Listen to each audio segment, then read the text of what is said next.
Interestingly, David Icke's story starts with a woman named Alice Bailey. Some of the following information on Alice Bailey is taken from the excellent research of Terry Melanson, the founder and webmaster for conspiracyarchive.com.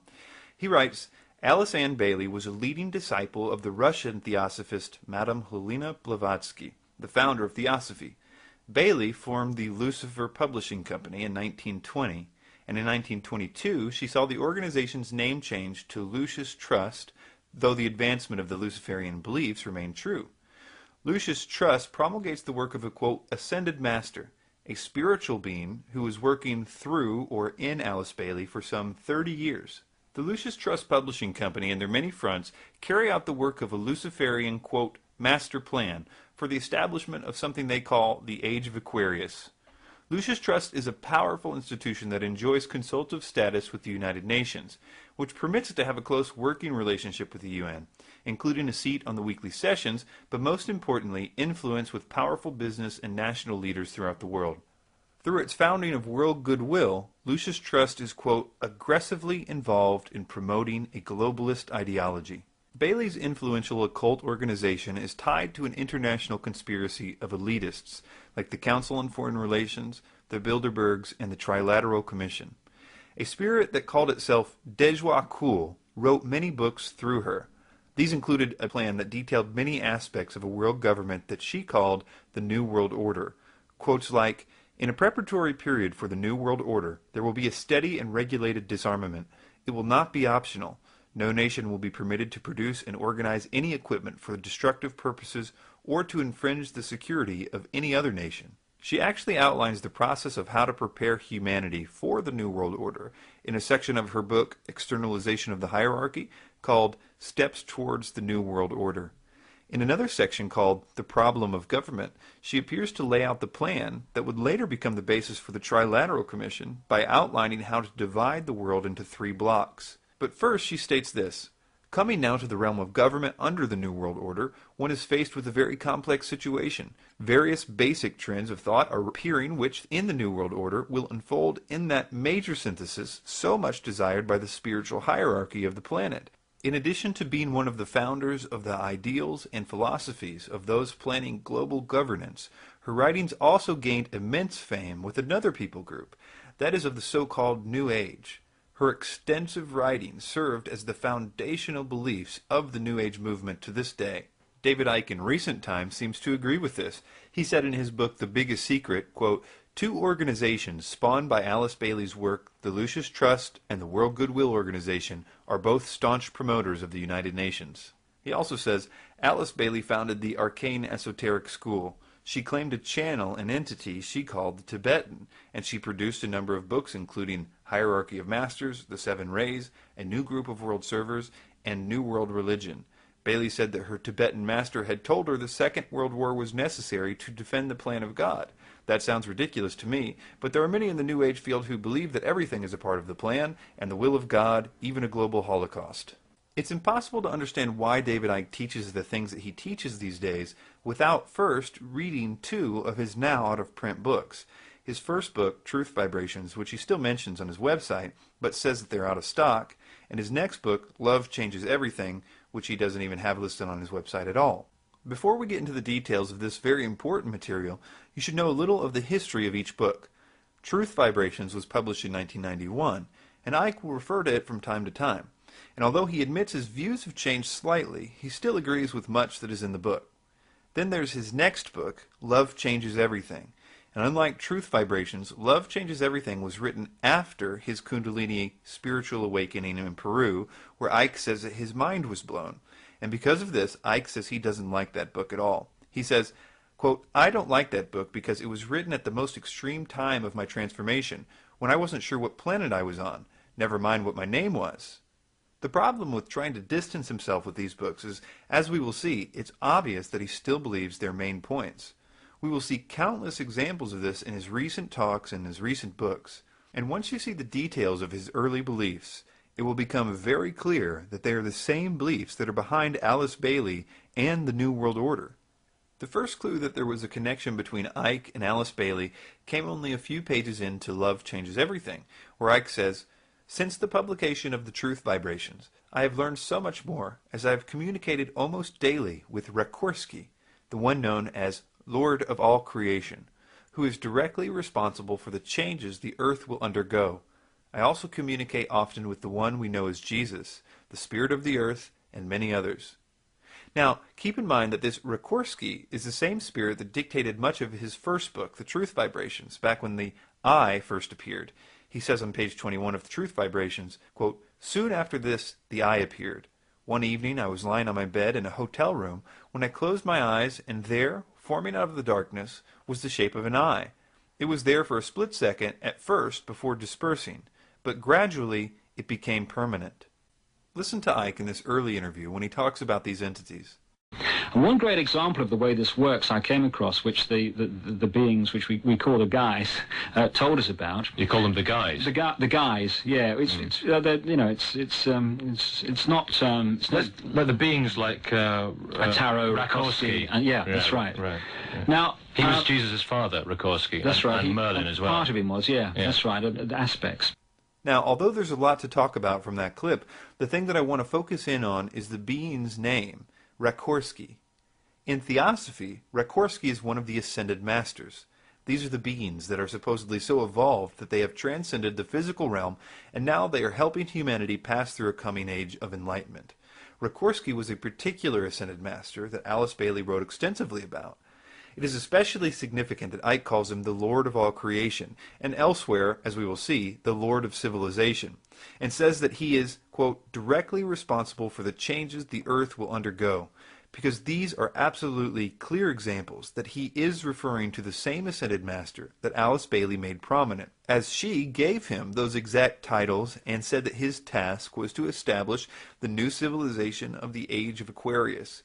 She also connected him with the so-called seventh ray, which will become incredibly significant as the story unfolds. It was only later, while reading The Truth Vibrations, did I find that he actually confirmed my suspicion that he was in fact talking about Bailey's ascended masters. In a section where he was talking about the different messages he received, he said, "Some of the communications came directly from the consciousness which has the awesome responsibility for easing in and guiding the new age of Aquarius, the Lord of civilization and the Lord of the seventh ray, one of the energies we will soon be receiving at a much increased power." He continues, "The universe is governed and guided by a massive hierarchy, and the person or consciousnesses are selected purely by a soul's stage of evolution. There are beings that guide the cosmic, galactic, solar, and planetary systems, planets, countries, and regions. Each one of these systems is broken down into further levels of organization. At the head of our solar system is the solar logos, working with the lords of the rays who control the energies that affect consciousness and spiritual development of life forms. These have become known as the Ascended Masters, and they are supported by other Ascended Masters behind the scenes, as it were." One of the best ways to demonstrate that David still holds these theosophical views today is with David's view of the so-called solar logos.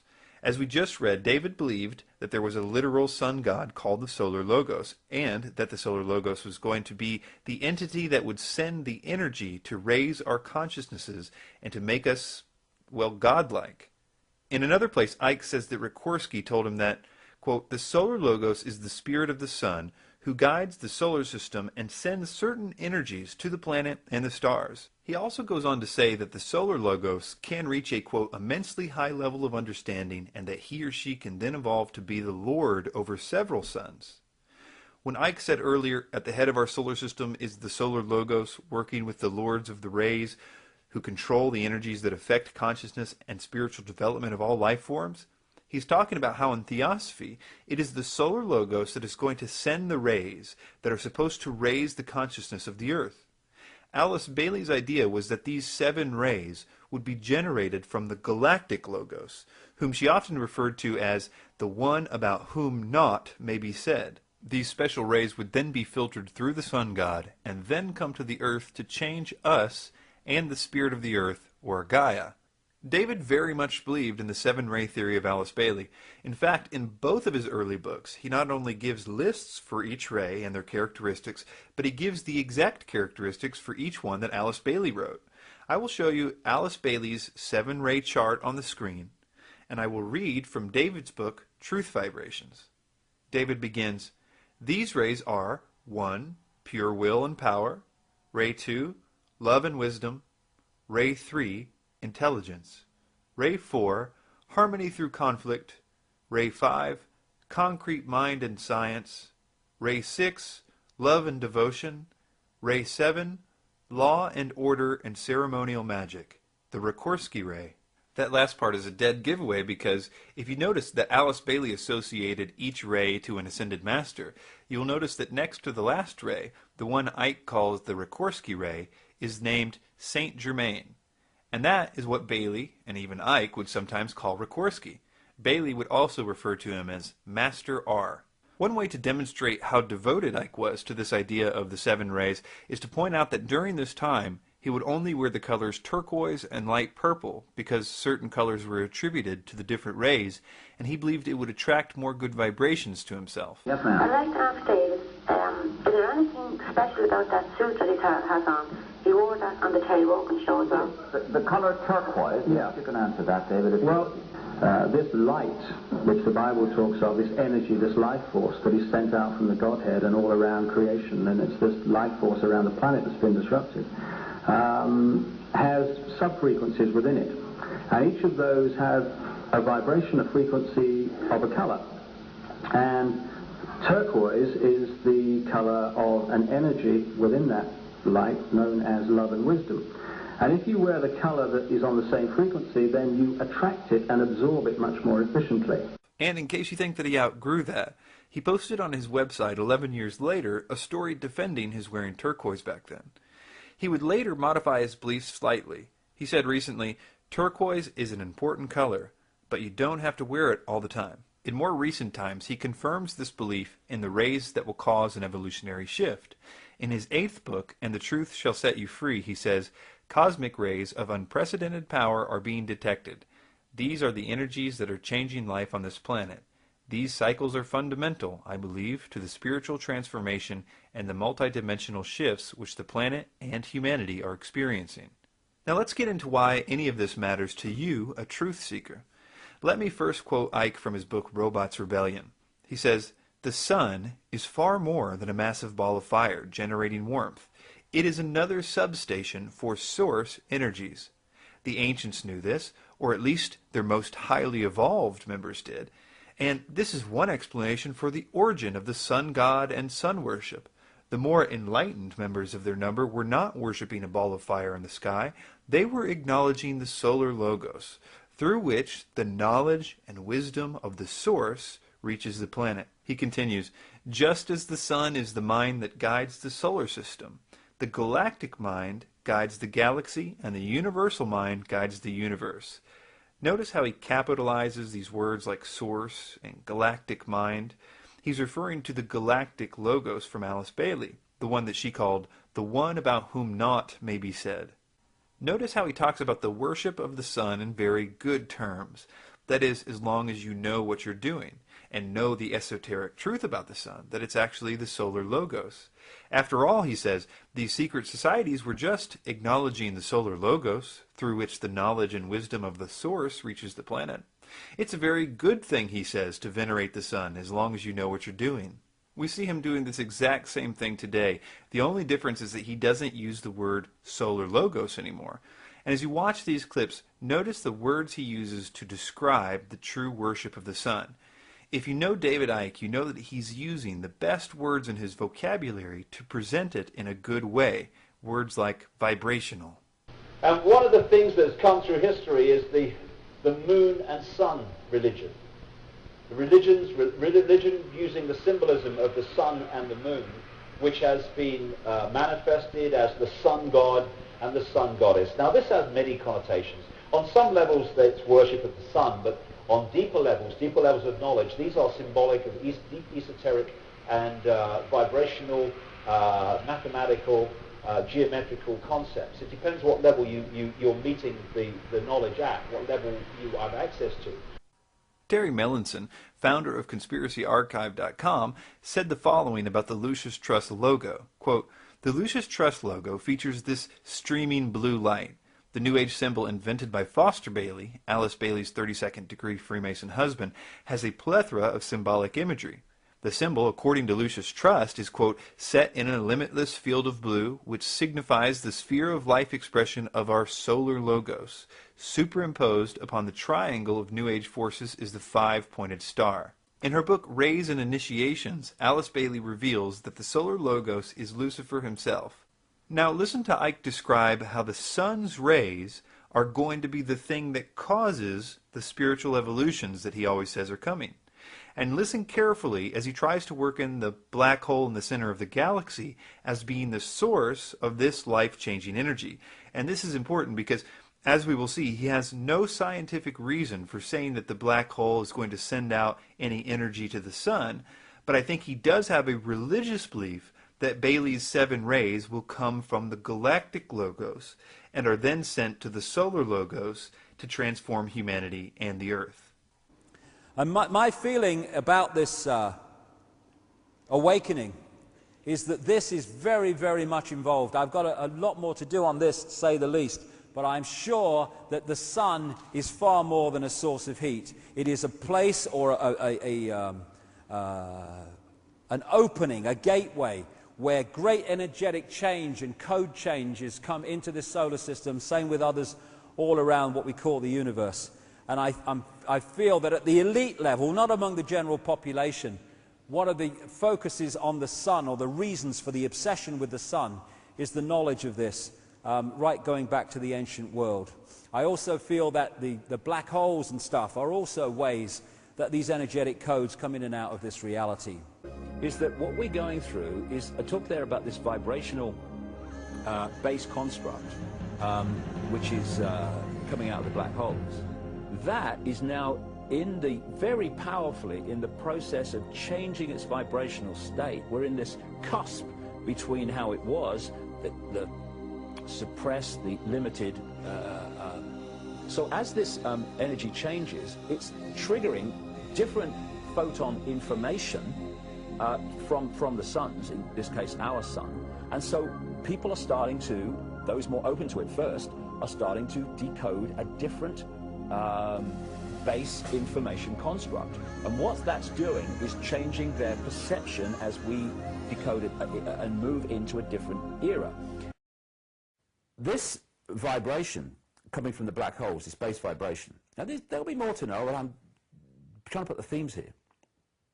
As it moves through its cycle of change before coming back to the original vibration, it's changing the information coming out of the suns in the form of photons. It's changing the information construct.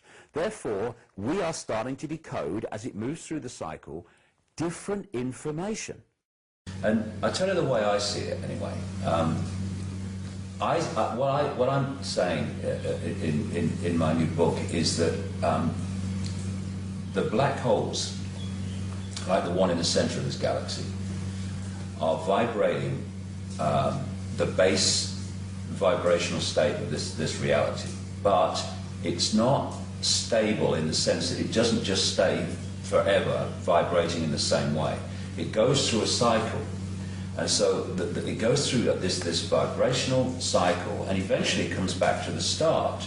As the black holes vibrate this base vibrational construct, this base vibrational foundation, it triggers information from the suns to be transmitted in the form of photons, photon energy, which is information. As this vibration changes, and whoever created this virtual reality universe, in other words, this massively advanced computer game, they created this vibrational cycle. And as it goes through its cycle, the information coming from the suns in the photon energy changes. And so we're decoding this change. So we go through periods of what the ancients called the Golden Age, when there's massive expansion of awareness and connection and harmony and all the rest of it. And then there are other periods where the energy and the information is much more suppressed and limited, and these different cycles go on until it comes back from the start and the whole thing starts again.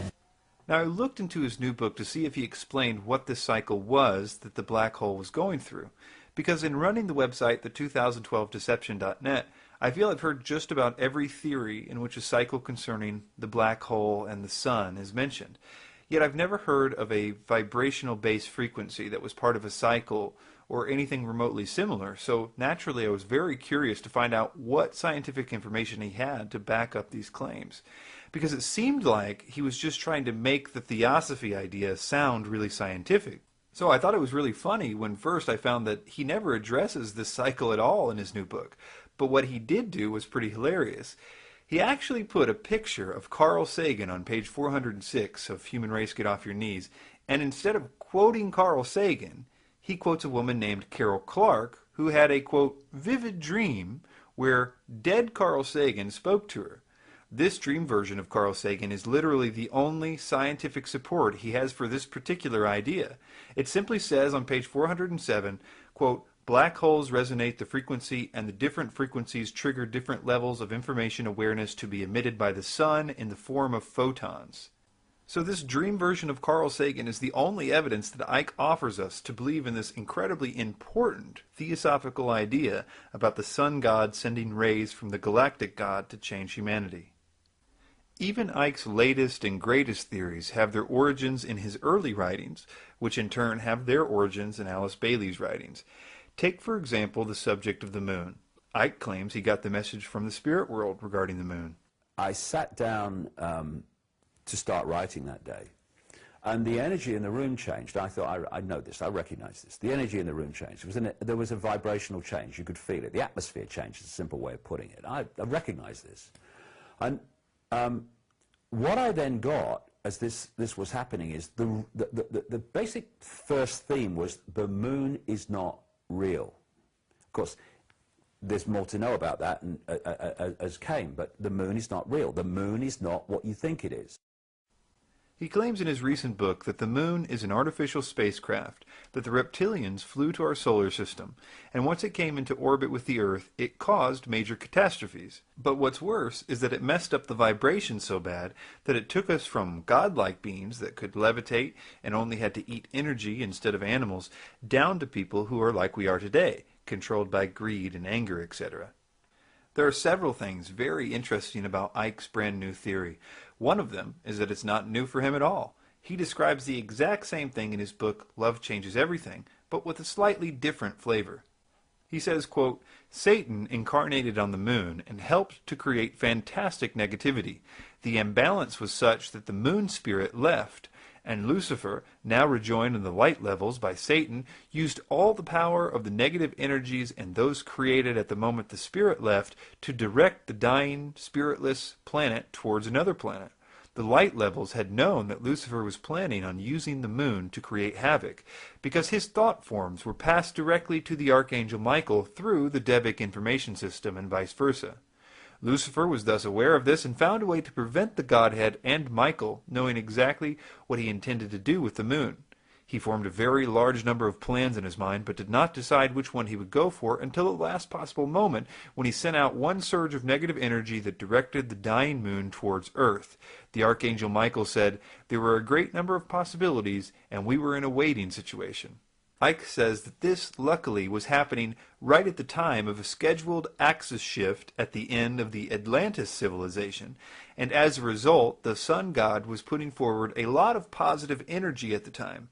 He says, quote, Rekorsky said of the aftermath that the power of the solar logos' positive energy ray was enough to stop the moon from colliding with the Earth, but it became trapped in the Earth's orbit. Icke continues, the Earth's energy was in tatters, and if it were not for the Archangel Michael somehow keeping open some energy arteries to the main network, the planet would not have survived. I owe him much, the Earth Spirit said, and his perseverance and positive attitude was wonderful for all of us. A spirit called Magnu, whom Icke still quotes at the end of his lectures, said the following on pages 61 and 62, quote, Land was torn in half, life was snuffed out in an instant, and it was the start of what has become known as the cataclysm. There was water everywhere, tidal waves everywhere, land froze within minutes, great mountains of rock were wrenched out of the earth, areas of land sunk, just collapsed and disappeared. There were violent eruptions, devastating land shifts, and the sea came in. Doesn't this help you better understand what Icke is saying in this interview? For me, this period that people call Atlantis and Lemuria and talk of great cataclysms and stuff like that, that was probably the time when the hacking happened. There was a vibrational shift in a direction of limitation. My feeling is that, first of all, we had a much greater expansion of awareness, visual awareness, hearing awareness. All the senses went much further out vibrationally, and therefore we could access far more. When this shift of limitation took place because of these cataclysmic events, you can clearly see in the biological and geological record that this happened, and of course you can see it in all the great flood and cataclysmic stories in all the native cultures around the world. When this happened, there was an energy deficit, and I feel that energy deficit is bridged by what we call food.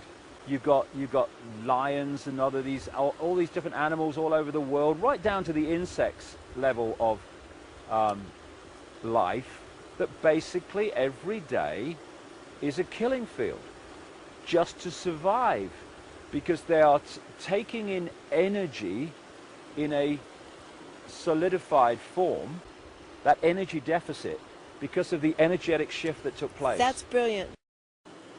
This energetic flaw, this vibrational cataclysm did was it took the state of this reality, vibrational state of this reality, from harmony to disharmony, right? Now, hey, we're now decoding harmony, love, peace, beauty. Suddenly there's a shift. Now we're decoding not that, we're decoding this. For the record, even the eating energy thing is from the book Love Changes Everything. On page 97 it says, with the energy system only at minimum levels, they could no longer live purely on energies in the water and the environment. They had to supplement these by consuming the energies in plant life. This is why we need to eat food now, to make up for the low energy levels in the world around us. Now here is the Alice Bailey connection. She has this to say about the moon. The moon chain has in itself a curious occult history not yet to be disclosed. Certain brief hints may be given for due consideration of students. The moon chain was a chain wherein a systematic failure was to be seen. It is connected with the lower principles. The sexual misery of this planet finds its origins in the moon failure. The progress of evolution on the moon was abruptly disturbed and arrested by the timely interference of the solar logos. This one would correspond exactly to Icke's story of the moon spirit being kicked out and the solar logos saving the day at the last minute.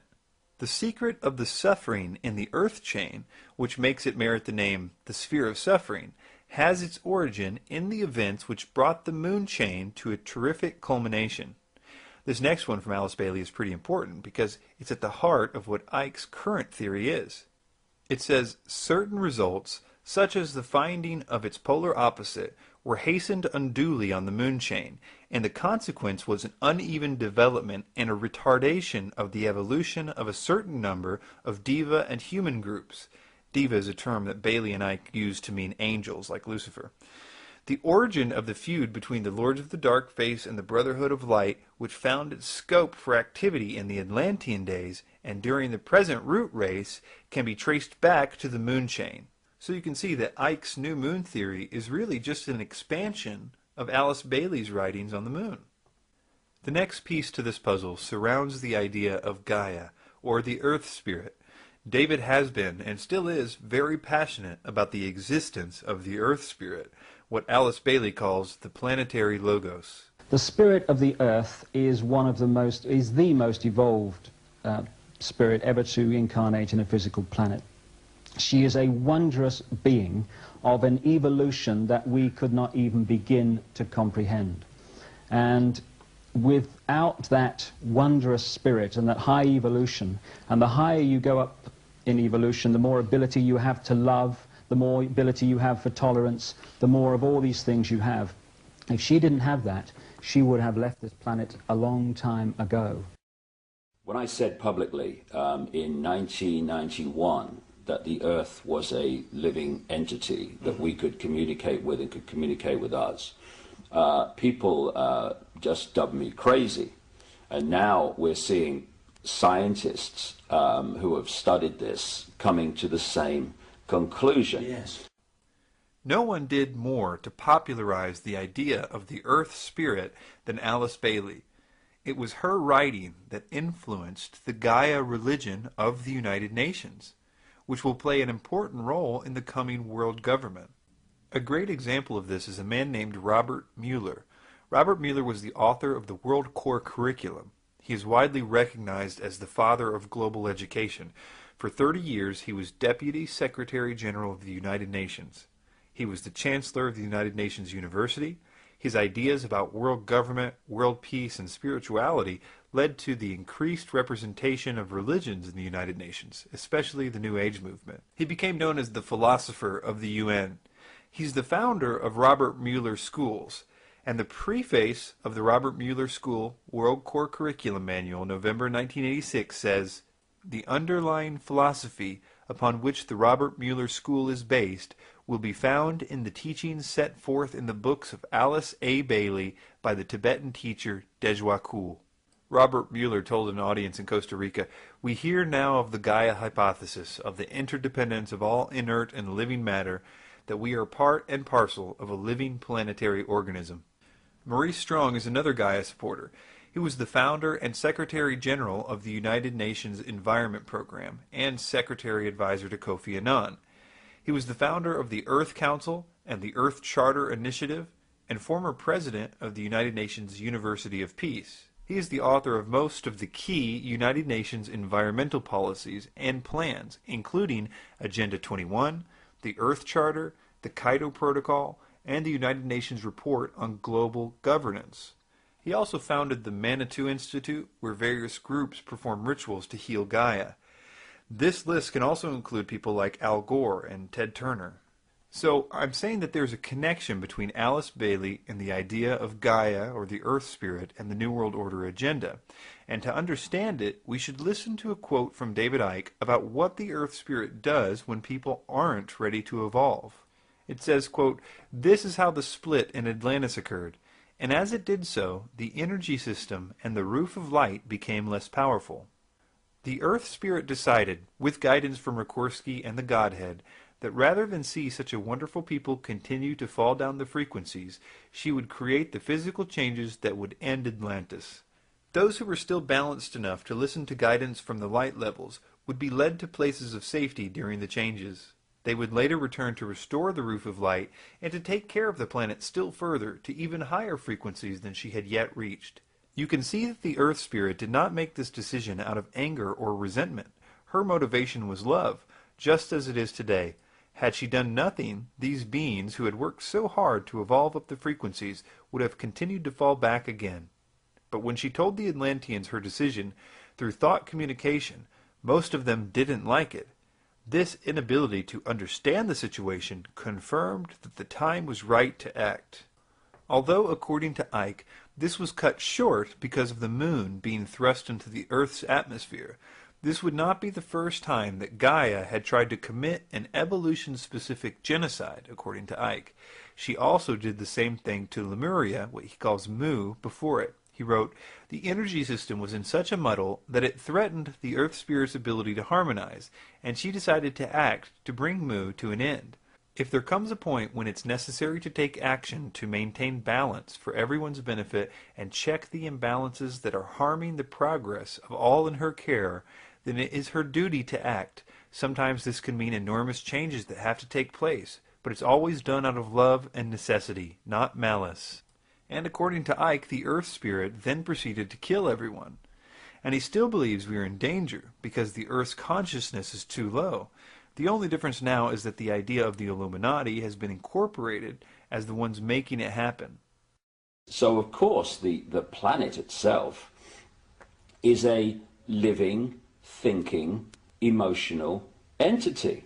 and we are interacting with that energy field. And one of the things the Illuminati have set out to do and are trying ever more to do in the period we're experiencing now is to bring the vibrational state of the Earth's field, the Earth's consciousness, to as low a point as they can.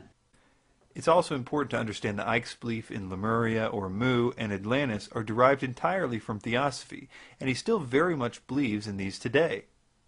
In ancient times, prehistorical times, in terms of official history, where there were, it would appear, two great civilizations which made together a global civilization, one based on a landmass which has become known as Atlantis, and one which has become known as Mu or Lemuria.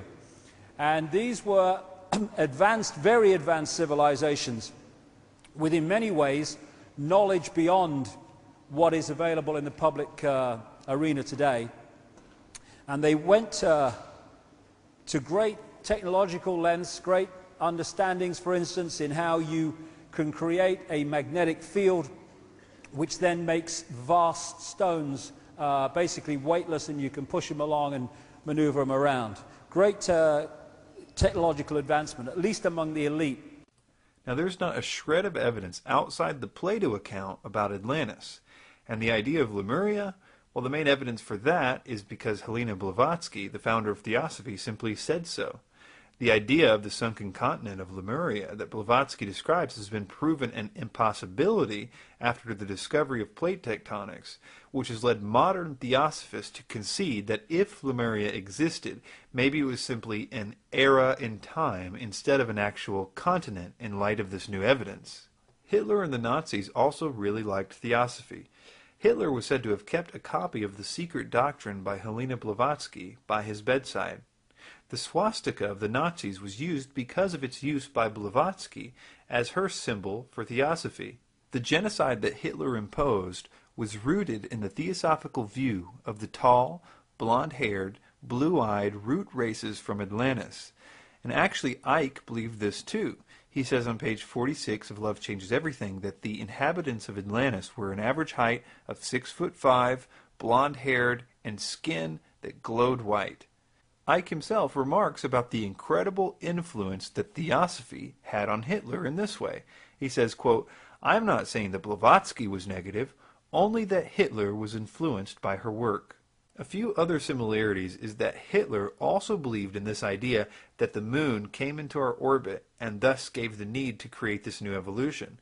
He also believed, like Icke, that the earth was hollow, which is funny because in Icke's book The Biggest Secret, when he talks about this, his main evidence for the hollow earth was simply that the Nazis believed it too, which is really only because they both read Helena Blavatsky, who makes the claim in The Secret Doctrine. Also, Hitler believes that the Atlanteans possessed psychic powers and that they were destroyed by a flood, just like Icke believes. It is this desire of Icke's to get back to the Atlantis evolution that is at the core of his teachings today.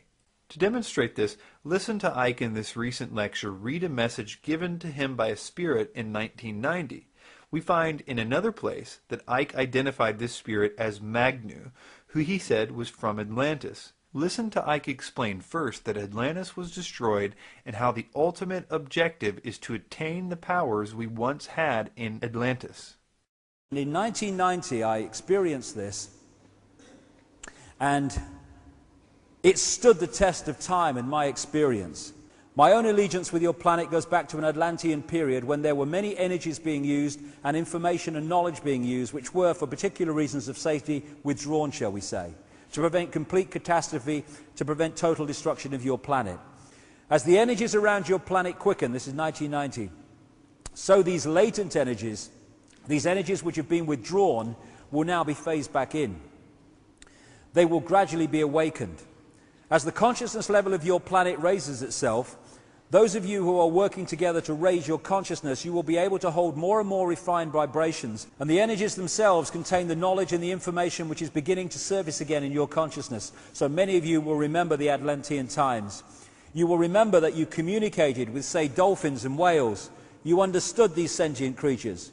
You could levitate. You could manifest things. You could cause spontaneous combustion by not miraculous means at all. Once you know what you're doing, these things follow. It is a matter of order. Now, I'm looking at a time on your planet when these energies, this knowledge is reawakened and reintegrated into your consciousness.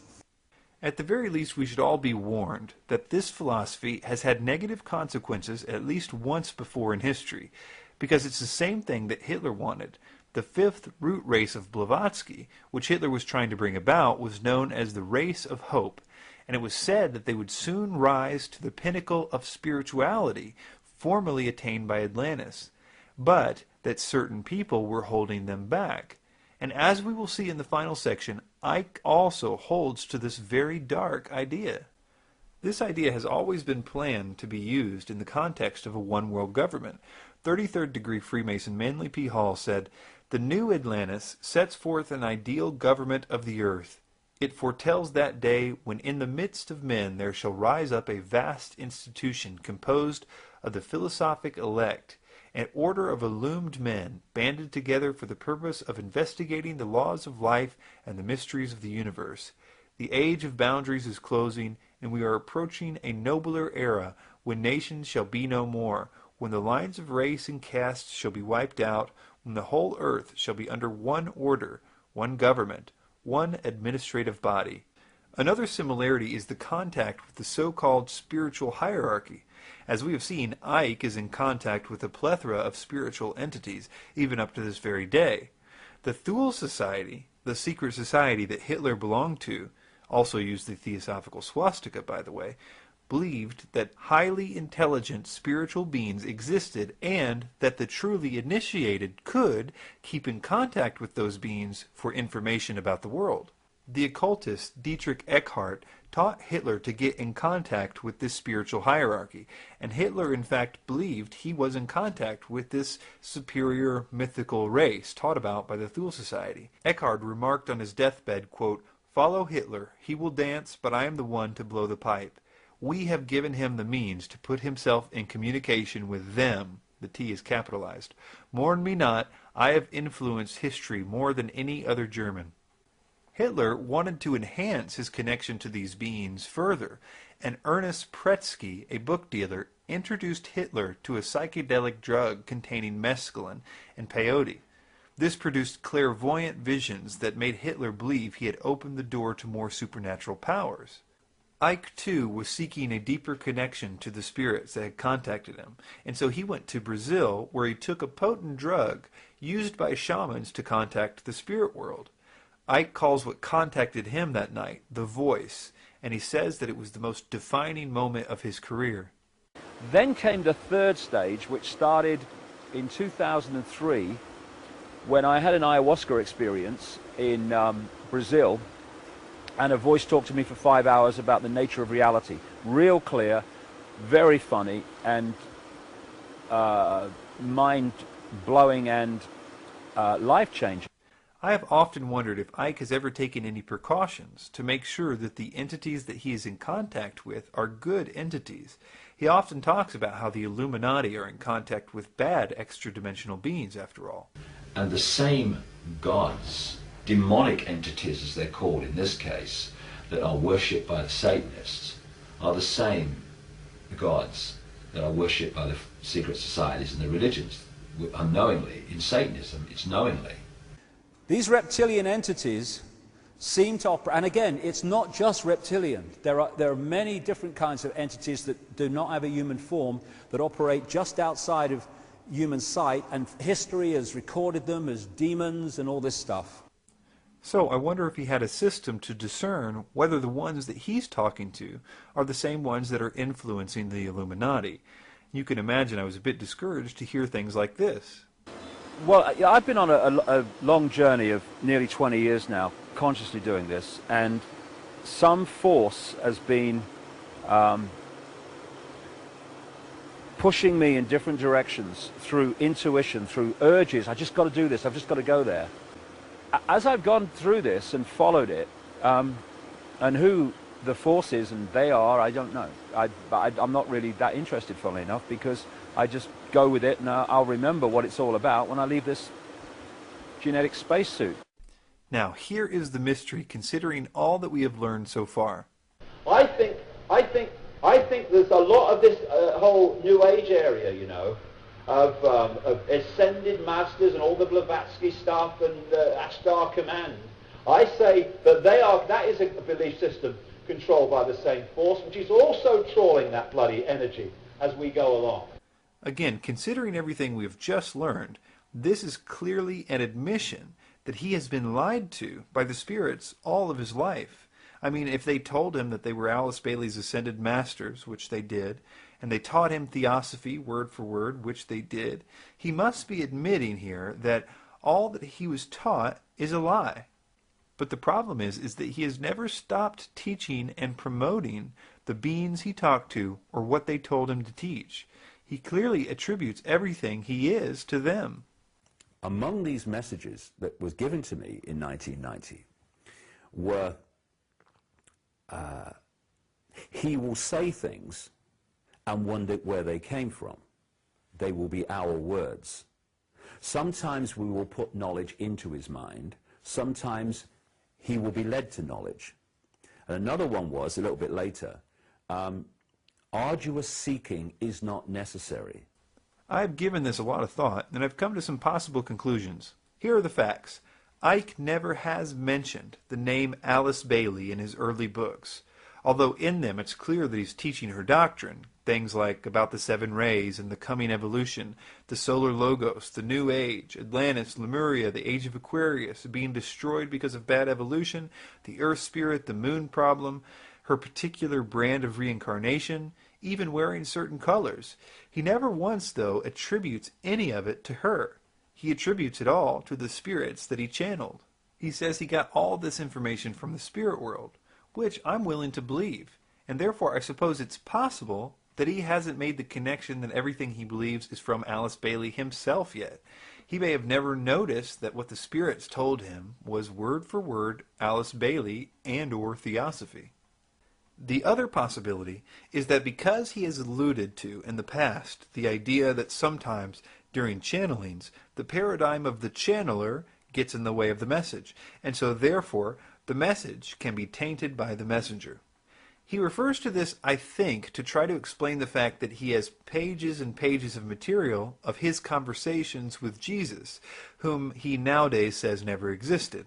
The idea is that, well, the channeler believed in Jesus, so the name was messed up. But, as we will see later, these beings do much, much more than claim to be some entity. They play the role to the very end and really expect you to go tell people what they told you. There are many problems with this, but the biggest one is that, let's say some of the psychics that he talked to were big Alice Bailey fans, and so he got information that was filtered through their paradigm. Now that's still not an excuse, because we're right back to the problem of, well, if he learned later on that Alice Bailey and her ascended masters lead to a new world order ideology, why is he still teaching us the exact same ideology, only packaged in a way that seems to try to hide the obvious source? We will come back to the investigation of Icke's extra-dimensional entities to see if we can determine anything more about them later on. But for now, let's move on to some of Icke's more earthly sources of his information to see if we can determine anything about the evolution from his early material to his current material, like reptilians. The single most influential person in the development of Icke's current ideas is a man named Brian Desbrow. Desbrow wrote a lot of conspiracy articles and posted them on the internet in the mid-90s into the 2000s. Later, these articles would be compiled into a book. Desbrow is behind an astonishing amount of Icke's research. There's a lot of interesting things about Mr. Desbrow. First of all, despite the fact that his bio says that he served as a director of research and development for several American high-technology companies and has provided consultation to a company involved in deep space research, there's no record of him doing anything like this on the internet, which seems odd, since you would think that if a person who was publishing material on the internet so early in its history, that he would also leave some trail to his apparently earth-changing scientific research. Another interesting thing is that despite the fact that Icke, when referring to Desbrow, calls him his American scientist friend, you can read Desbrow's own bio to find out that his information was given to him by spiritual beings, like Icke. Desbrow says, During an out-of-body experience which occurred in 1971, he encountered 5 highly spiritually evolved, non-physical beings who informed him that he must write a revisionist history of the world. The purpose of the book was to take the readers out of their comfort zones by presenting them with truth regarding such diverse subjects like the true location of Atlantis, the duplicitous acts of the Illuminati, and the fundamentals of free energy technology. It was not until later that the author learned that the non-physical entities that he had encountered were associated with a non-physical directorate who were the overlords of a group of terrestrial mystics known through the centuries as the Quadragon. It is the role of the Quadragon to intercede in the political affairs of the world periodically in an attempt to elevate the level of human spirituality. It's interesting that, like David, Desborough also speaks out very harshly against Alice Bailey and the Ascended Masters in his book. He even says, the Lucius Trust is a major New Age command center on behalf of the Illuminati, and her book, Education in the New Age, outlined a social engineering program which later was adopted by the Club of Rome. In it she wrote, the science of eugenics will grow. Desborough also writes, Ascended Masters were in actuality merely nicknames she had assigned to the wealthy Masonic patrons of the Theosophical Society, and displayed outrage against phony psychics claiming to channel these non-existent beings. But in an equally amazing feat of doublethink, Desborough believes the exact thing that Alice Bailey believes. That is, that the non-physical directorate, or ascended spiritual beings, are intervening in the political affairs of the world in an attempt to elevate the level of human spirituality, which is arguably the main point to theosophy, as well as all the stuff about the Aryans, which we will see later.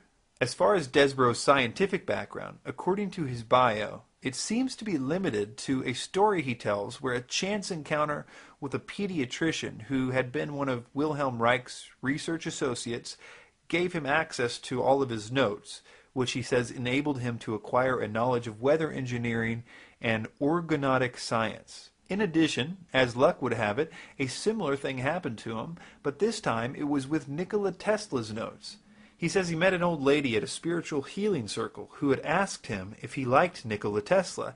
She apparently then told him a story that he writes on his website. It says, quote, one day, continued the lady, Tesla felt a tug on his coat sleeve. Looking down, he saw the landlord's 12-year-old son, who said, Mr. Tesla, will you teach me all that you know? Tesla was so impressed that the boy became one of Tesla's enthusiastic protégés, and later married the lady the author had just met. The lady then provided the author with some of her late husband's research notes on free energy and anti-gravitic technology. In this manner, many doors were opened, thus enabling the author to acquire meaningful data for his 2 books. The strangest part about Desborough's bio, in my opinion, is that he claims to be an expert at deprogramming mind control victims. He claims that he does this in order to get information out of them to help his research into the New World Order. He has written quite a lot about trauma-based mind control, and at that time, very little was known on the internet about it, and it does appear he knows quite a lot about how to program multiples. This will become very interesting as we continue this investigation. So with all that in mind, let's take a look at how David Icke was influenced by Brian Desborough. Icke's book, The Biggest Secret, is the first time that I know of that Icke mentions Desborough in print. He dedicated that particular book to him, and he cites him profusely throughout the book as his source for things like Martians coming to Earth and founding the Aryan race, which the reptilians used to overtake the planet. Brian is also the source for much of the information on the Babylonian world, and things like black people are a result of the Earth being closer to the sun at one point, the Ice Age being an illusion, monoatomic gold, directed energy weapons, UFOs are government craft, crop circles are space beams, David's new view on Jesus, and much more. Ivan Fraser, the other person who David dedicated his book, The Biggest Secret, to, later spoke out against David and said this about Brian Desborough, quote, is there anything David could tell us about Brian Desborough's background to allay any doubts we may have about his integrity, considering his massive influence in the content and direction of The Biggest Secret? Also, Icke's subsequent book called Alice in Wonderland and the World Trade Center Disaster is no better than a copy and pasting of Brian Desborough's article entitled The 9/11 Disaster, The Myth and Reality. If you have read Icke's Alice in Wonderland book on 9/11, please read Desborough's article when you have time. and you will see that the information in there is exactly the same. The wording, even the mistakes. But the curious thing is that even though it's clear from reading Desborough's 9/11 article that Desborough is the one who did all the research, Icke doesn't cite Desborough one time in his book, even though it's painfully obvious that it was taken from him. I think that Desborough was quite content to feed information to Icke, even if he got no credit. One example of this is in regard to the reptilian scandal. As I mentioned, the biggest secret is dedicated to Brian Desborough and another man named Ivan Fraser. According to Fraser, it was Desborough that introduced Icke to Arizona Wilder, and it was her testimony that ended up being the reason why Icke went public with the reptilians thing. Desborough also admits to introducing Icke to Arizona Wilder, as well as arranging the meeting between the two, because Wilder was a victim of trauma-based mind control, and apparently Desborough had accessed her programming in order to get information about the Illuminati. According to him, he was amazed to find that she confirmed what he had already been telling Icke, which will be important later. This is Ivan Fraser's side of the story. He had been proofreading The Biggest Secret for David Icke, and he found out about the reptilians thing this way. He says, quote, Arizona Wilder was not mentioned at all in the draft copy of The Biggest Secret, which I had read. David had not met her yet.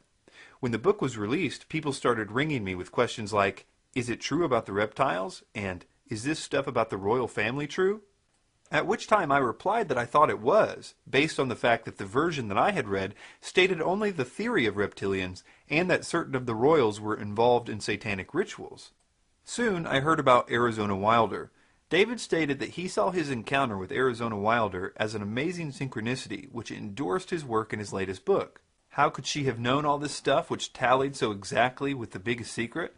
Well, I believe I'm not as naive as David, and I know exactly how she could have known. Icke was passing copies of the book via post to me and others for editing. Fraser continues, this brings in another character who is pivotal to the entire Biggest Secret thesis. It was a contact of David's named Brian Desborough, who introduced Arizona to David. Brian is mentioned as a source for a great deal of the information in the book, having supplied most of the material on which David based his idea about the Martians coming to Earth and founding the Aryan race, which the reptilians used as a vehicle to overtake the planet. Brian is also the source for much of the information David had compiled on the Babylonian world, its myths, and how they fed into the sinister secret societies. It was Brian Desborough who was also looking at the draft copy of The Biggest Secret at the same time as myself, i.e. before David met Arizona Wilder.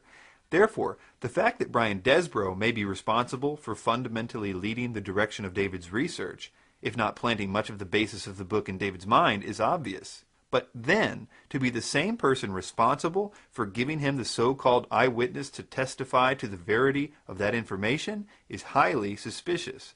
Brian also writes articles on mind control and seems very knowledgeable on the subject. Is it possible that he could be directly involved in some way that we are not being told about?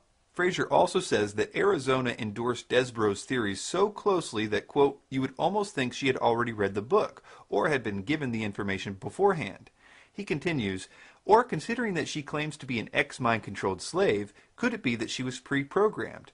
Testimony from Mark Phillips and Kathy O'Brien as to how arduous it is to deprogram a CIA slave makes me very suspicious that Arizona Wilder could be considered reliable. She claims that since her programmer died, the programming broke down. I don't believe this can be accepted as such, and external experts would have to be brought in to convince me that if she was controlled to the highest level, that she could be so deprogrammed now to be considered reliable. Brian Desborough describes the story in this way. My own research, based on unpublished astrophysical data, revealed that Mars originally occupied our planet's orbit and was populated by a technologically advanced Aryan race. A celestial catastrophe displaced Mars into its present orbit, forcing the Aryan survivors to colonize our planet and subsequently construct the Great Pyramid. Then they were overthrown by an evil priesthood who established the royal court of the dragon in Egypt. While David was writing his book, it was my good fortune to meet the mother goddess of the Illuminati. She corroborated my research, adding that the Illuminati hierarchy are shape-shifting dragons who require the consumption of Aryan blood in order to maintain their shape-shifting capability, hence their opposition to interracial marriages. As we watch these clips of Arizona Wilder, notice that when she was asked about the history of the reptilians, that she says that she was made to learn this.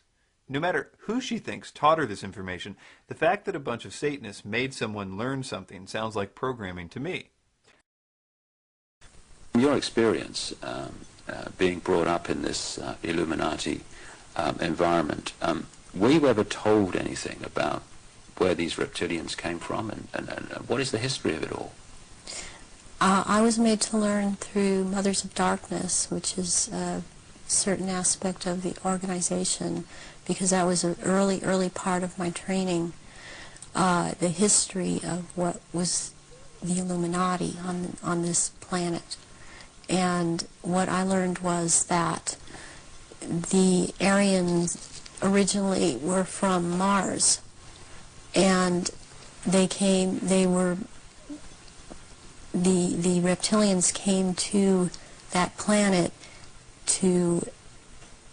they came from another place, they came to that planet, they came to rule, because they wanted to mix, so they said, with that race, and but they became the overlords.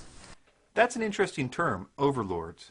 Brian Desborough uses it almost 30 times in his book, compared to Icke using it one time, and even that was in a quote. It doesn't prove that the info was planted by Desborough, but it is a suspicious coincidence. And the Martians, or Aryans, were seeking to escape from it. They went to the moon, and then were there attacked, and they then went to Earth and established culture here on Earth approximately 6,000 years ago. And at that point in time, they were doing well, and they were mixing with the indigenous population of this earth. They were getting along with. And then about 4,000 years ago, the reptilians arrived here and again began to take over. And they instilled themselves in different places underground in the earth, and also this one part of them, the ruling part, took over and became involved in the politics and in the religion, and started controlling through these means at that point in time. A woman named Sva Lee, who is widely regarded as trustworthy by many in the truth movement of all backgrounds, claims to be a former programmer for the Illuminati. She is currently in hiding, we hope, but her writings, which are still posted on the internet, fill in many of the details about how mind control slaves are programmed. One time she was asked about this reptilian idea. The question is, Sva Lee, I have to ask you this. There are stories floating around on the internet about the Illuminati and other agencies being run by extraterrestrials, in particular a reptilian race operating from a higher dimension. Any thoughts on that? My answer will probably cause a lot of anger, and it's not meant to step on any toes. Here it goes. I have never seen an alien or extraterrestrial. I have seen some programming to make people think they saw aliens as a cover story for programming, if they remembered. None of the head trainers I knew or others on the leadership council believed in aliens, although I never asked them. I personally believe that the reptilian stuff is actually the demonic at work. I have seen shape-shifting and other stuff because of demonic influence. Okay, so some of you here will say, gee, she believes in demons, that's as far out as aliens. Well, this is what the Illuminati certainly believe in. They know there are spiritual realities, and they think that they can control them. Those of a more cynical bent would say that the shape-shifting was a drug-induced hallucination and group hysteria in the context of a ritual setting. I will let each reader decide based on their personal comfort zone, but no, absolutely no reptiles or aliens seen in Washington, D.C. or San Diego, California as of 5 years ago. At least I never saw them. Interesting that Icke seems to validate this idea that spirits can make a person shapeshift. It was a lady who channeled this consciousness back in 1990. And I'll just read what it said because it's so relevant to now with the hindsight of the years that have passed. And if anyone doesn't, believe in shapeshifting, they should have seen this woman's face when she was doing this, because she became someone else. Her face, it was like, whoa, changed to a completely different face. I would say that Arizona Wilder's testimony is worth listening to. It seems to be consistent with high-level satanic rituals. I would suggest one possibility is that she may have been made to learn the reptilian story, as Spaulding suggested, so that if her programming did ever begin to break down, she would tell people that it was reptilians instead of satanic rituals. Something that a lot of people miss about her testimony is that the entire purpose for the ritual she did was to summon what she calls demons, or old ones, so that they could give more information about how the New World Order should be set up to the top-level people. It's clear that she believes it's the demons, not reptilians, that are behind the planning for the New World Order. They materialize from out of another dimension and are present at rituals, and they are so powerful, and their presence is such an evilness about them, and they want out of this other dimension, and they have to be called out by someone who has that power, and the reptilians don't have this power. That's very important, that they don't have this power. So during a ritual, these old ones are called out, and they are what Christianity would have called the demons, and they want out. They're always demanding to be let out, and so you have to be very powerful to keep them in line and to make them go back when it is time for them to go back. Why do the reptilians want to manifest these quote, demons at the rituals? It brings power to the rituals. It brings power to them. They are told things by these entities, and they are encouraged to go on with what they're doing, and knowledge is imparted to them through these entities. If this is the case, why is there no attempt to see what we can learn about them? Why all this focus on reptilians and Mars and Aryans? By her own admission, they aren't calling the shots. The spirits behind them are. I want to mention a few more things about the reptilian issue before moving on. She states that the reptilians change back to reptilians when asleep. Considering how many of them were educated in schools, where they also lived amongst hundreds of others in dorms, and many of them are in the armed forces, you would think that someone would have noticed this happening by now. Hey buddy, you don't look so good when you fall asleep. She states that the royal reptilians can't stay in human form at the scent of blood, and transform and go crazy, ripping into their victims. And in all those years, nobody has ever noticed this when they cut themselves, been around blood, menstruating women, etc. Considering they are so public, there is no way that they have never been in the vicinity of blood. The other testimony that Icke uses to confirm the reptilian issue is that of Credo Mutwa. This is what Ivan Fraser said about Mutwa. Quote, soon after this, the Arizona Wilder interview, David re-emerged from a trip to Africa, announcing a new video called The Reptilian Agenda, which is an interview with a Zulu shaman called Credo Mutwa, who is confirming the evidence of shape-shifting reptilians. Credo recounts various ancient Zulu myths about the reptilian race which manipulates mankind, which are taken literally by himself and Icke, and seen as a remarkable confirmation of the reptile-human race theory. Although Credo's version is that the race actually originated on Earth, left it, and returned. Furthermore, the central reptile-Aryan race thesis is fundamentally challenged by Mutwa's assertion that the black leaders of his country and their bloodlines are from the reptilian race also. Mutwa also speaks about personal encounters with gray aliens, which he states are servants of the reptilians. Mutwa elsewhere, rather contradictorily, states that the grays are actually the reptilians with an artificial skin. This contradiction is not challenged by Icke. I also agree with Fraser when he says that both Mutwa and Arizona Wilder may be consciously very genuine in recounting their experiences according to their memories, but I believe we need to be extremely careful before buying into what amounts to circumstantial stories with no proof. Also, I want to address this idea that's circulating on YouTube and other video sites, that people's pupils change and you can tell that they are reptilians this way. This is an effect caused by uploading a video with bad resolution. The same effect is happening with other elements in the picture, but you only notice it on the eyes because the eyes are very detailed things, and when the pixels cut out on them, it's more noticeable than it is with the other elements in the picture. Even Icke doesn't believe this stuff. All over the internet people started talking about this now, and these pictures are circulating. This might be probably is just a trick of the light, but it's very symbolic of what we're looking at. Desborough gave Icke another view that became very important to Icke's teaching. He gave him his current view on Jesus. Most of you might not know, but Icke's view about Jesus changes dramatically from book to book. For instance, the early Icke is very confident that Jesus existed, only that the Bible didn't include parts of his story that it should have. There is a thin line of truth in the Bible, certainly. And many of the things that the being Jesus, who certainly did exist and certainly did die in that way, says are accurate reflections of what he said, but they are taken out of context and misinterpreted.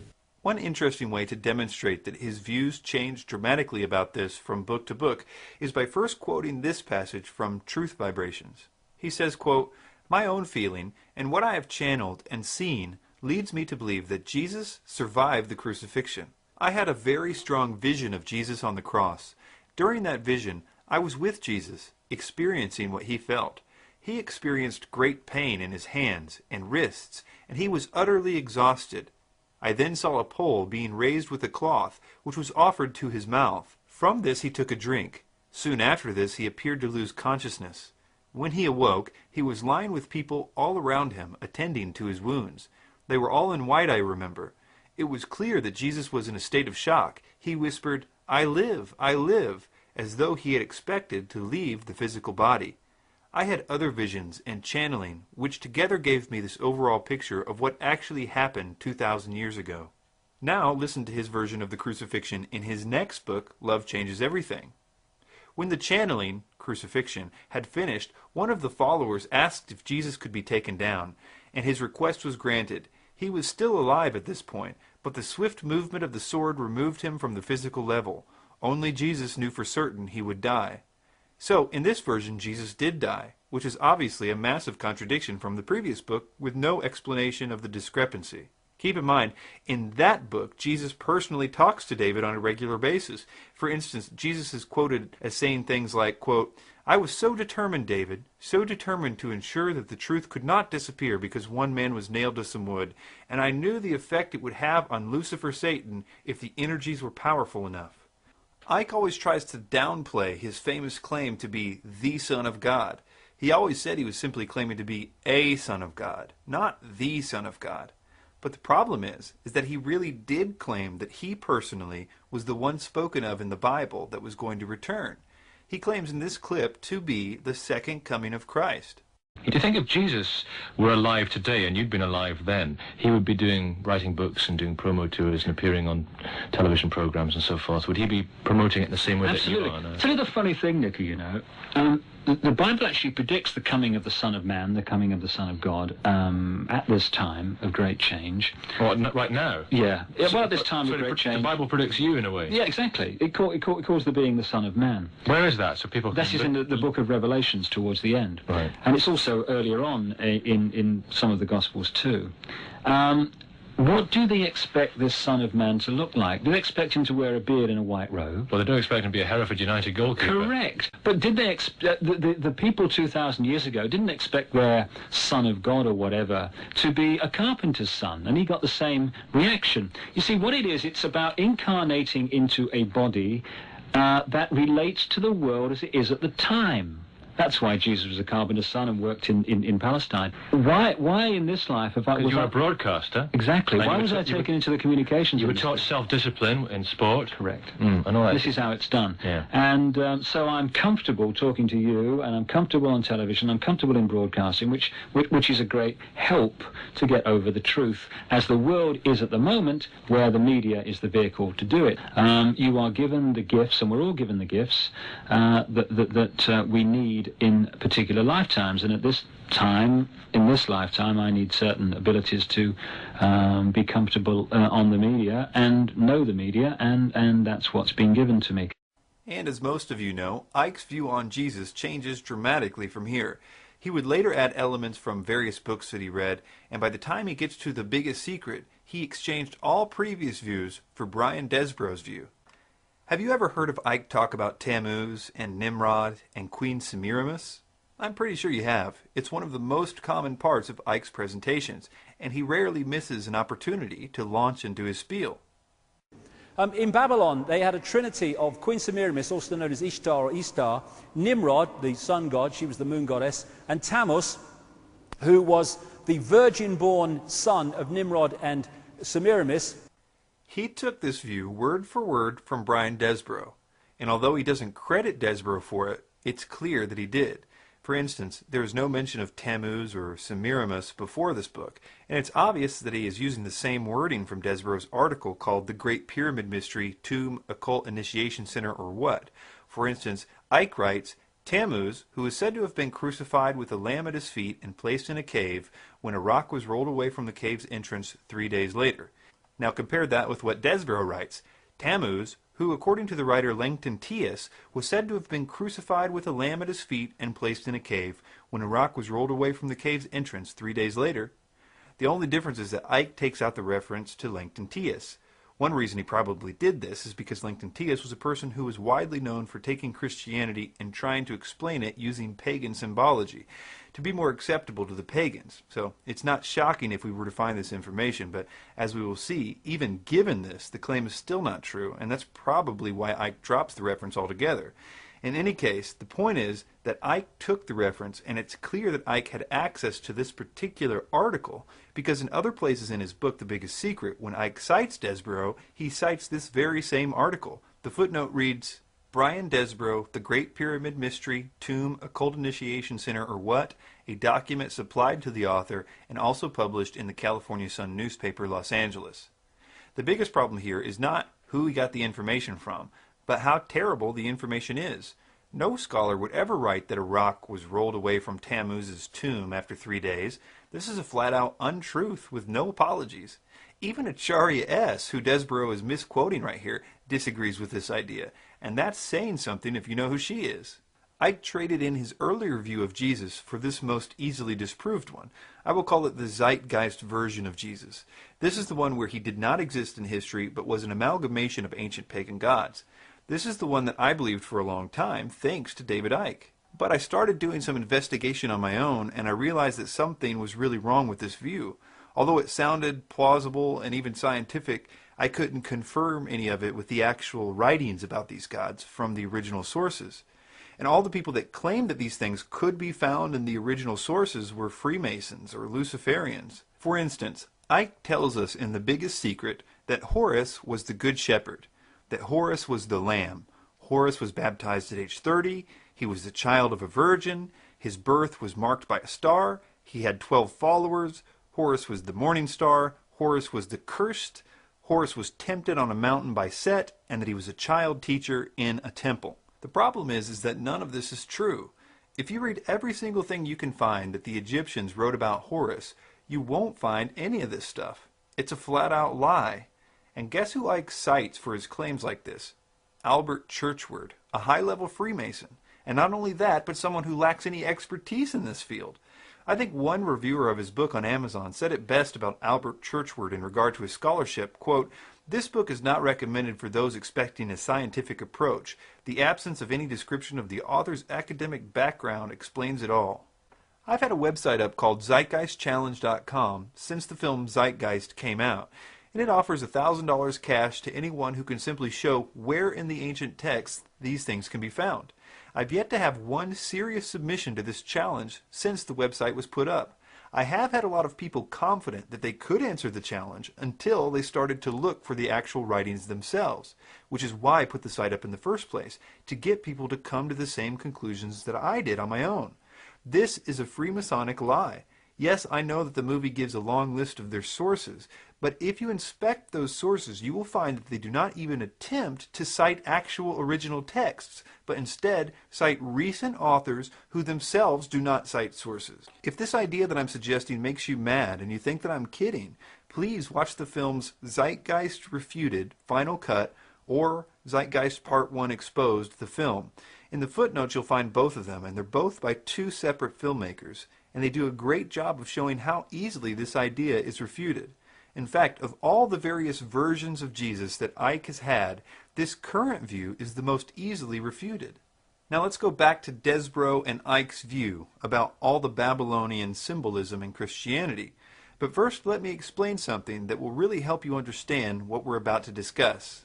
Christianity was around for at least 300 years before the Vatican existed. Secular history records a massive slaughter that literally lasted the entire early history of Christianity. Almost every emperor of Rome, starting with Nero, continued the relentless genocide of Christians. They fed them to the lions in arenas, and they burnt them alive for fun. This is what being a Christian was for the first 300 years of their history. Deciding to be a Christian was basically deciding to be tortured and killed publicly. It wasn't a decision that people made lightly. These people's beliefs were nothing like the Babylonian religion of Rome. This is one reason why Rome hated them so much. A good example of this is the Emperor Diocletian, who believed he had eliminated all the Christians. He erected monuments to himself that boasted of this supposed accomplishment. It was engraved, Diocletian, Jovian, Maximin, Herculeus, Caesarus, Augusti, for having everywhere abolished the superstition of Christ, for having extended the worship of the gods. It was only after one of the emperors, Constantine, was said to convert to Christianity, and the jury is still out as to whether that actually happened or not, but one thing is certain. After that time, the government decided to stop fighting Christianity, and instead it seeked to totally control it. It unwisely declared Christianity the official religion of Rome, which, as you can imagine, was a shock to all the pagan citizens of Rome. This is when you start to see all the pagan symbolism start to creep into Christianity. It was added, at least in part, to appease the pagans and incorporate their symbolism into a religion that they had all tried to destroy for the last 300 years. And this is the key to understanding this. The Bible itself, the writings that the Christians were reading during their times of persecution, doesn't support any of these Illuminati symbols or ideas. This is why the Vatican made reading the Bible illegal in the 1200s. The real Christians were literally burned alive with their illegal copies of the Bible chained around their necks. Even to this day, the Catholics do not recommend reading the Bible themselves. They say it's better left to the priests to interpret for them. This is also why it was not allowed to be translated into any language but Latin for 1,000 years. The obvious reason is that if the people were allowed to read the Bible, they would know that the empire was telling them to do and believe things that were not in the Bible. Take the second commandment, for instance. Thou shalt not make unto thee any graven image, or any likeness of anything that is in heaven above, or that is in the earth beneath, or that is in the water under the earth. Thou shalt not bow down thyself to them, nor serve them. Now this should help you see what's going on when David shows this picture of Mary and the Queen of Heaven. Yeah, sure, there's an ancient goddess called the Queen of Heaven, and the Roman Catholics do call Mary the Queen of Heaven. But has anyone ever read to you what the Bible says about this Queen of Heaven? In the book of Judges, 1 Samuel, 1 and 2 Kings, and Jeremiah, it talks about this pagan sacrifice and mentions specifically the pagan goddess called the Queen of Heaven several times. And God declares because of their worship of this pagan goddess called the Queen of Heaven that he would withdraw his protection from them and judge them. The fact that the Roman government took the story of Mary and inserted their favorite goddess, the same one that the Bible actually warns us about, does not mean that Christianity was based on the Queen of Heaven. It just means that the government was tricking people into doing what they wanted them to do. And as generations went by, with people no longer reading the Bible anymore, it got easier and easier to trick people in regard to what was and what wasn't actually in the Bible. So this is why there is the Babylonian depiction of Semiramis and Tammuz, and this is a Christian church. Same again. This is a picture I took last Christmas in Rome when I was there for a television program, and that appears to be Jesus and Mary. Actually, it's Semiramis and Tammuz. I don't even think that I understood this one when I did believe that Icke was genuine. Has anyone ever stopped to consider that mothers with children might be the most common motif in art in the history of the world? I mean, mothers have always had children since the dawn of time, right? Even before there were fruit bowls to paint, there were no shortage of mothers with children. I think it's kind of funny when I hear people showing a picture of a mother and a child statue, as if they're making a deep connection to Christianity. If statues of mothers with children is a specific thing, only to be compared with Mary and Jesus, then I have a lot more similarities with Mary and Jesus that I would like to add to the list, from every culture and every time period. Again, you won't find any descriptions of Mary holding Jesus at all in the Bible. It's not some special idea in the Bible at all. This is art commissioned by the Roman government, and it has nothing to do with Christianity.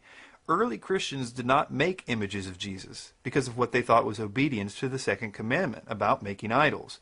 This artwork is only something you see after Rome starts calling the shots and telling everyone this is what Christianity is now. And the sad thing is, nowadays we believe them. This also explains this idea of halos. So much is made about these halos in theosophy and in the occult, but there's nothing about halos in the Bible. Early Christians wouldn't even make paintings of Jesus in the first place, as we mentioned. The halos on Jesus or other people that Rome made the artists paint is only evidence that as pagans, the Roman/Babylonians were trying to appeal to the pagans who were used to seeing their gods like this. The whole idea is foreign to real Christianity and foreign to the Bible. Just another case of Icke telling you to believe that the Illuminati version of Christianity is the real version. But my favorite one that Icke uses is this one. This is another depiction of Nimrod in the ancient world. He was also the fish god. Again, Jesus, the fish. He had the fish head hat. This is a depiction, actual depiction from Babylon, and that's why we have the mitre in the Pope. The key to this one is the connection that Icke makes to Jesus and fish. Did you catch it? Again, Jesus, the fish. Jesus is in no way associated with fish, except in the occult world, where Blavatsky stated this because she wanted to connect Jesus to the age of Pisces, so that she could be done with him in her new age. When Jordan Maxwell does this, he always will say, Jesus the Fisher King, which is not a title for Jesus at all. Jesus wasn't a fisher king or a fisherman. Jesus was a carpenter. This is a little mind trick that Maxwell plays to build up the case that Jesus was associated with Pisces. There are about 3 things that people say to equate Jesus with fish so they can either make this Dagon hat connection or the Pisces connection. Let's look at them really quick so we can see why Icke's, quote, Jesus the fish thing is so wrong. A few of Jesus' disciples were fishermen. Now, does that make Jesus a fish? He did feed many people one time with 2 fish.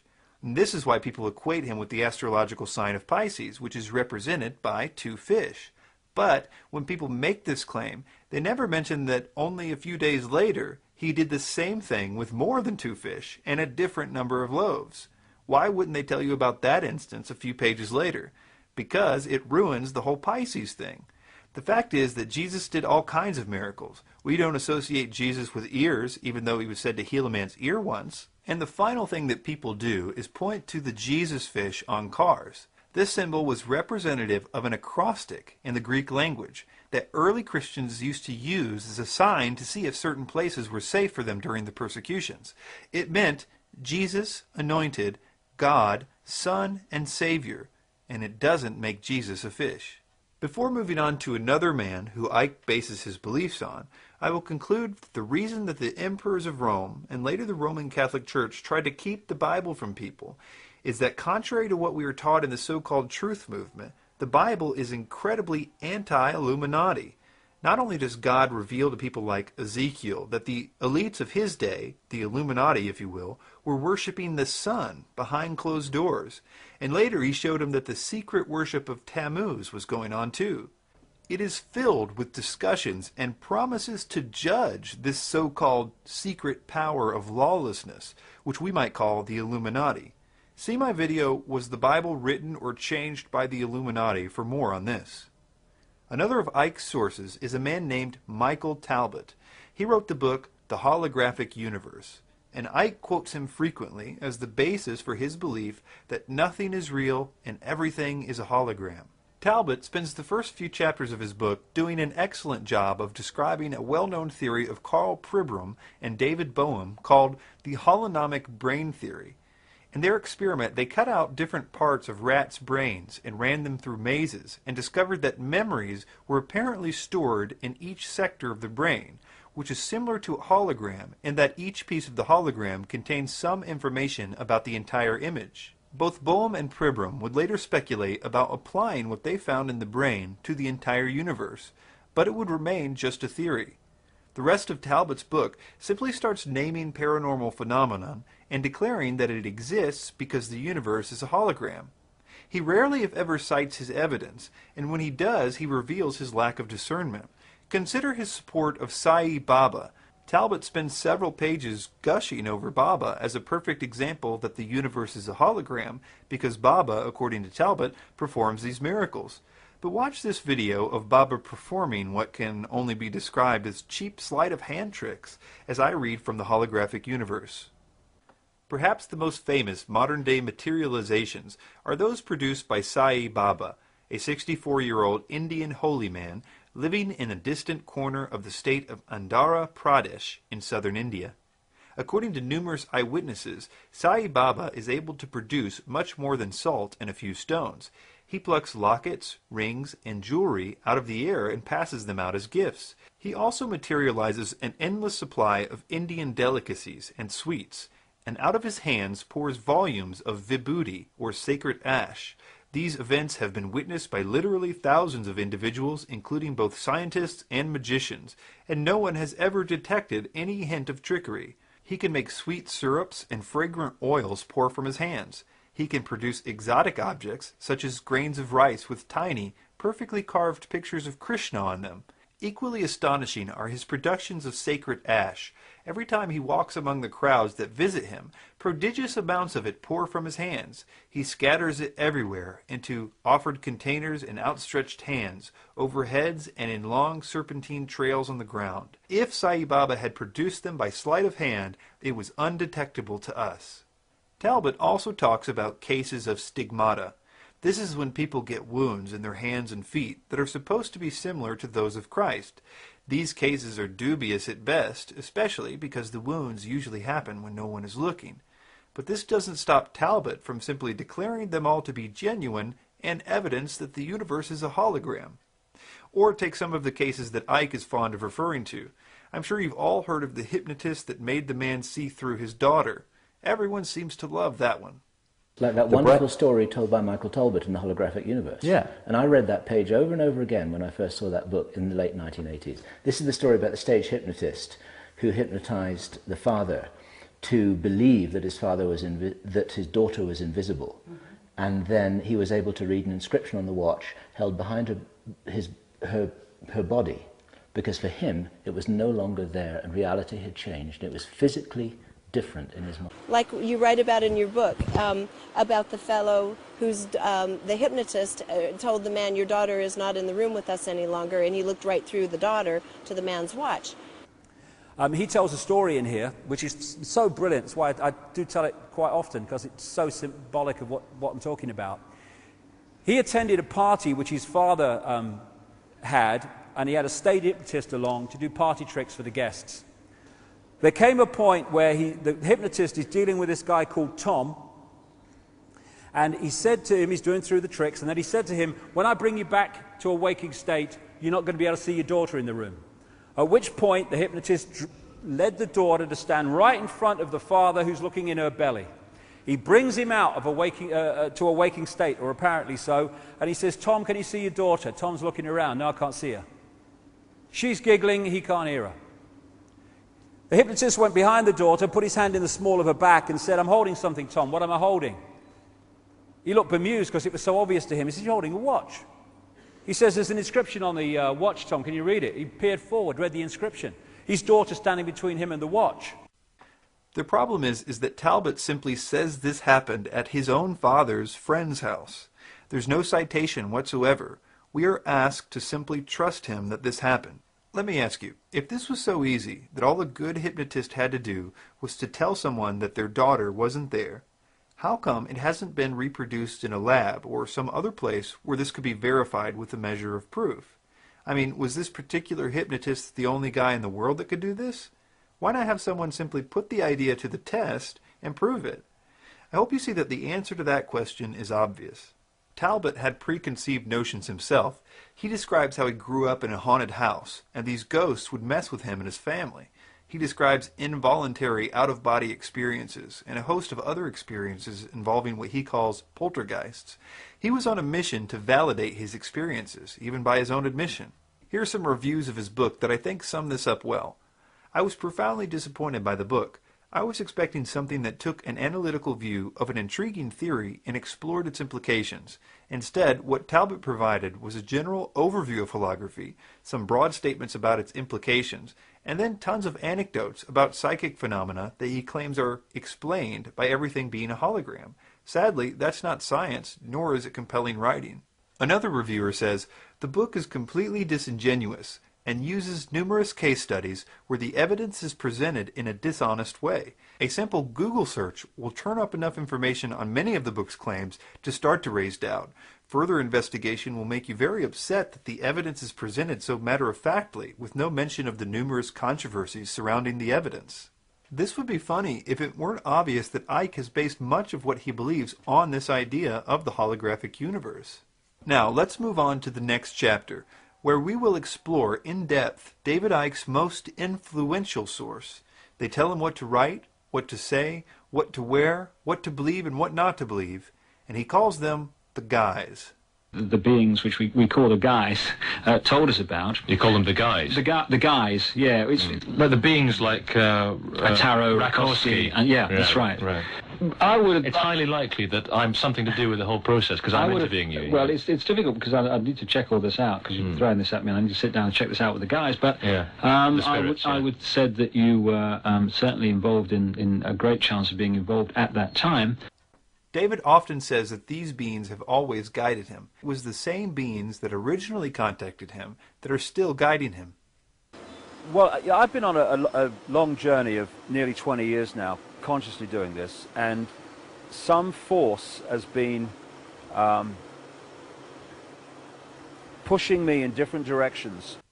In Love Changes Everything, he says, those who are helping the planet and humanity through this crucial period in their evolution, they have asked me to put together in this book all that I have learned so far, and that, quote, communicating with such beings on other levels of creation is the most natural thing in the world. When he describes how it is that this communication with the guys takes place, he says, quote, this process is called channeling. The thought forms can be turned into written words. This is known as automatic writing. Your hand writes on the paper, sometimes with incredible speed, but the words and information are not yours and could not possibly be yours because you often know nothing about the subjects taking shape in front of you. It is also possible to hear the thought forms as a soft, gentle voice inside your head. I call this method getting it direct. On a more limited level, it is possible to communicate through dowsing. Perhaps do you actually hear the voices in your head? It depends. Sometimes you hear voices, sometimes it comes in terms of them talking through you, so they talk through your voice box, and it also comes through what's known as automatic writing. You get a sheet of paper, you put a pen in your hand, and they just take over your arm, they write. And they write amazing things which you have no comprehension of. I mean, he also still quotes from them from time to time as evidence that he still considers the information accurate. An example is that he closes most of his lectures with a quote from a being named Magnu from his book Love Changes Everything. And he says that his words are really their words. And wonder where they came from. They will be our words. These beings, as we saw in the first chapter, dictated the belief system of theosophy to him. And although he does not call it that today, it is clear that that's what it is. Given what we learned in the first section about the connection to Alice Bailey, who also was in contact with entities, how can we be sure that Icke is not listening to the wrong spiritual forces, the ones that seem to be orchestrating the New World Order? He's the first to admit that these beings exist. We can gain some wisdom from a man some of you may know named Terence McKenna. He was a man who encountered several beings from other dimensions, according to his books. He had some sobering words for people like David Icke when he said, "It is no great accomplishment to hear a voice in the head. The accomplishment is to make sure it is telling the truth, because the demons are of many kinds. There is no dignity in the universe unless we meet these things on our feet, and that means having an I-thou relationship. One say to the other, you say you're omniscient, omnipresent, or you say you're from Zeta Reticuli.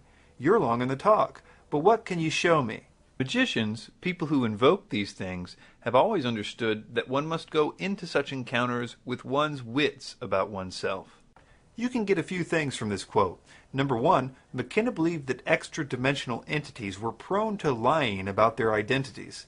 And number 2, they were able to be summoned in magic rituals. And number 3, that they don't necessarily have our best interest in mind, although they always would present it in that way in order to be trusted or to get us to do whatever they wanted us to do. I find it very interesting that McKenna said that the same entities that don't need to be trusted are the same ones that occultists summon in rituals. Although McKenna seemed to know that these entities were deceptive, he still sought contact with them, and he even attributed his amazing ability to speak eloquently to possession by one of them. He says, "After the experiment at La Correa, I had apparently evolved into some sort of mouthpiece for the incarnate Logos. I could talk to small groups of people with what appeared to be electrifying effect about peculiarly transcendental matters that you will read about in these pages. It was as though my ordinary, rather humdrum personality had simply been turned off, and speaking through me was the voice of another, a voice that was steady, unhesitating, and articulate, a voice seeking to inform others about the power and promise of psychedelic dimensions."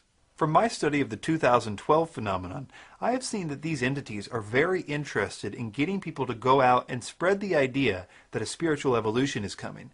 And like McKenna warned us about, they pretend to be all kinds of things in order to get us to tell their story. For instance, all the main forerunners of the 2012 idea got their revelation about 2012 and spiritual evolution from spiritual entities, claiming to be different things. Jose Arguelles got his information from a long-dead Mayan priest. Jose actually now changed his name to reflect that he believes himself to be a reincarnation of that Mayan priest.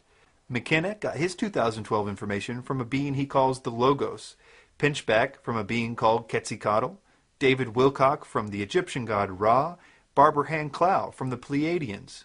I might have even been able to believe that these entities were good and were simply giving the same message under different names just to make the message easy for the person to handle, if it weren't for the fact that all the information they gave about astronomy and science was so wrong.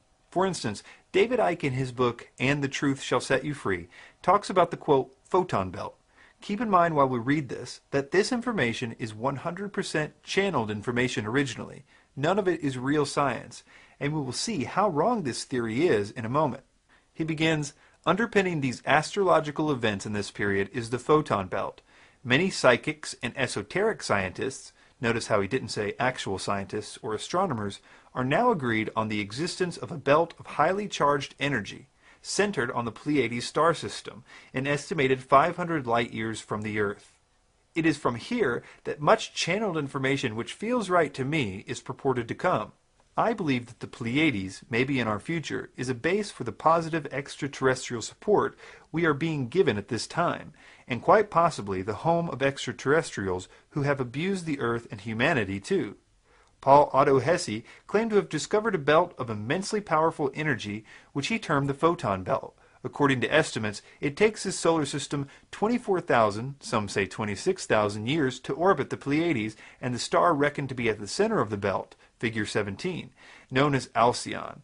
Again, there is much ancient legend across many cultures about this star. He continues, it would appear that we have reached the point when this solar system is entering the photon belt and its highly charged energy. The influence of the belt on the Earth began in the early 1960s and affected the thinking of many people, but it was as nothing compared to what will happen over the next 35 years. While it takes 2,000 years to pass fully through the belt, the biggest impact is when we first enter, and the vibrations and molecular structure of everything has to cope with the dramatically changing conditions. This will affect the thinking, behavior, and physical bodies of all life forms. He concludes by saying the effect of the photon belt is activating data stored in our consciousness and our physical bodies. He says knowledge is being unlocked from the cells, bones, and our DNA, which will eventually be restored to its 12-stranded potential. Now you can see that if this were true, it would be a great find to support the idea of a coming spiritual evolution that Icke and Alice Bailey and Michael Tsarian and all these spiritual entities are trying to get us to believe. But the problem is that all this science that these entities told us is not true. Even the basic math shows this to be impossible. Our solar system and that of Alcyon are both orbiting around the galactic center. It takes us about 226 million years to go around one time, and that's at 486,000 miles per hour. If our solar system was also orbiting around Alcyon while it was also revolving around the center of the galaxy, it would need to be going much faster than the speed in which we are currently moving. One scientist said it this way. The math doesn't work, he says. Alcyon is 400 light years from Earth.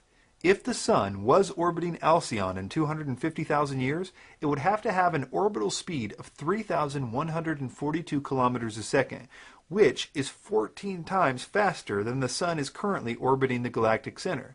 This would be readily apparent if it were so. Another way of expressing this is that if the Sun was orbiting Alcyon at the same speed as it goes around the galactic center, and if there were such a lesser orbit that it would probably be much slower, then it would take either 3.5 million years instead of 250,000 years, or Alcyon would have to be only 28 light years from Earth instead of 400. Besides, our movement has been measured against the background of stars on numerous occasions, and scientists have found no trace of such an orbit. And this is only the beginning of this theory's problems. Alcyon and the Pleiades cluster are stars no more than 100 million years old, 1/40th the age of the Earth, much younger than our solar system. Alcyon would not even have been there when our Sun began such an orbit, and that in itself is a pretty persuasive argument against this theory. And the so-called anomaly in the Pleiades cluster is a nebula. It's made up of plasma and gas, not photons. Photons are light, and light doesn't gather in clouds like that. Nebulas are remnants of supernovas, and they diffuse over time, and therefore wouldn't even be expected to be there if we were orbiting it in a cycle of 26,000 years. The core of the Pleiades cluster is approximately 8 light years across. The Sun, and with it the Earth, is moving away from Alcyon. This should be the final nail in the coffin of this theory. So, these entities are either really bad with science, or they are intentionally deceiving us to believe in a Hitler-esque fifth root race spiritual evolution. We will look at the possible motives for that theory in the next and final section. But for now, I want to propose a theory about what these beings are. Most of you will recoil at my suggestion that these are demons. But before you do, I think that the science of anthropology will help us to see that every culture has agreed on demons existing and on their basic characteristics. For instance, of them being very evil. For example, the Sumerians could not even agree if their gods were good or evil, but they were unanimous that the demons they dealt with were very evil. Cultures around the world have described possession by these evil entities in their writings, as well as demons being very deceptive and manipulative. The methods for summoning them are consistent. Certain drugs or rituals or tools like runes or chants. It's interesting to note that the methods for making contact are ultimately based on the free will of the practitioner. What I mean by that is that according to basic demonology, demons require an invitation, although they sometimes manipulate the person through deception into giving them that invitation. Take a Ouija board, for example. It's just cardboard and paint, but those that decide to use it are essentially asking to be contacted by spirits, and that's all the spirits need, your willingness to be contacted, your free will. So let's look at David's testimony to see if we can get any idea if he's dealing with demons instead of ascended Atlanteans trying to help humanity evolve. Suddenly I felt over 1989 that there was a presence in the room whenever I was alone. And it became more and more tangible as 1989 unfolded. It was bizarre, really, because whenever I was in a room alone, like a hotel room or something, there was this presence, you know.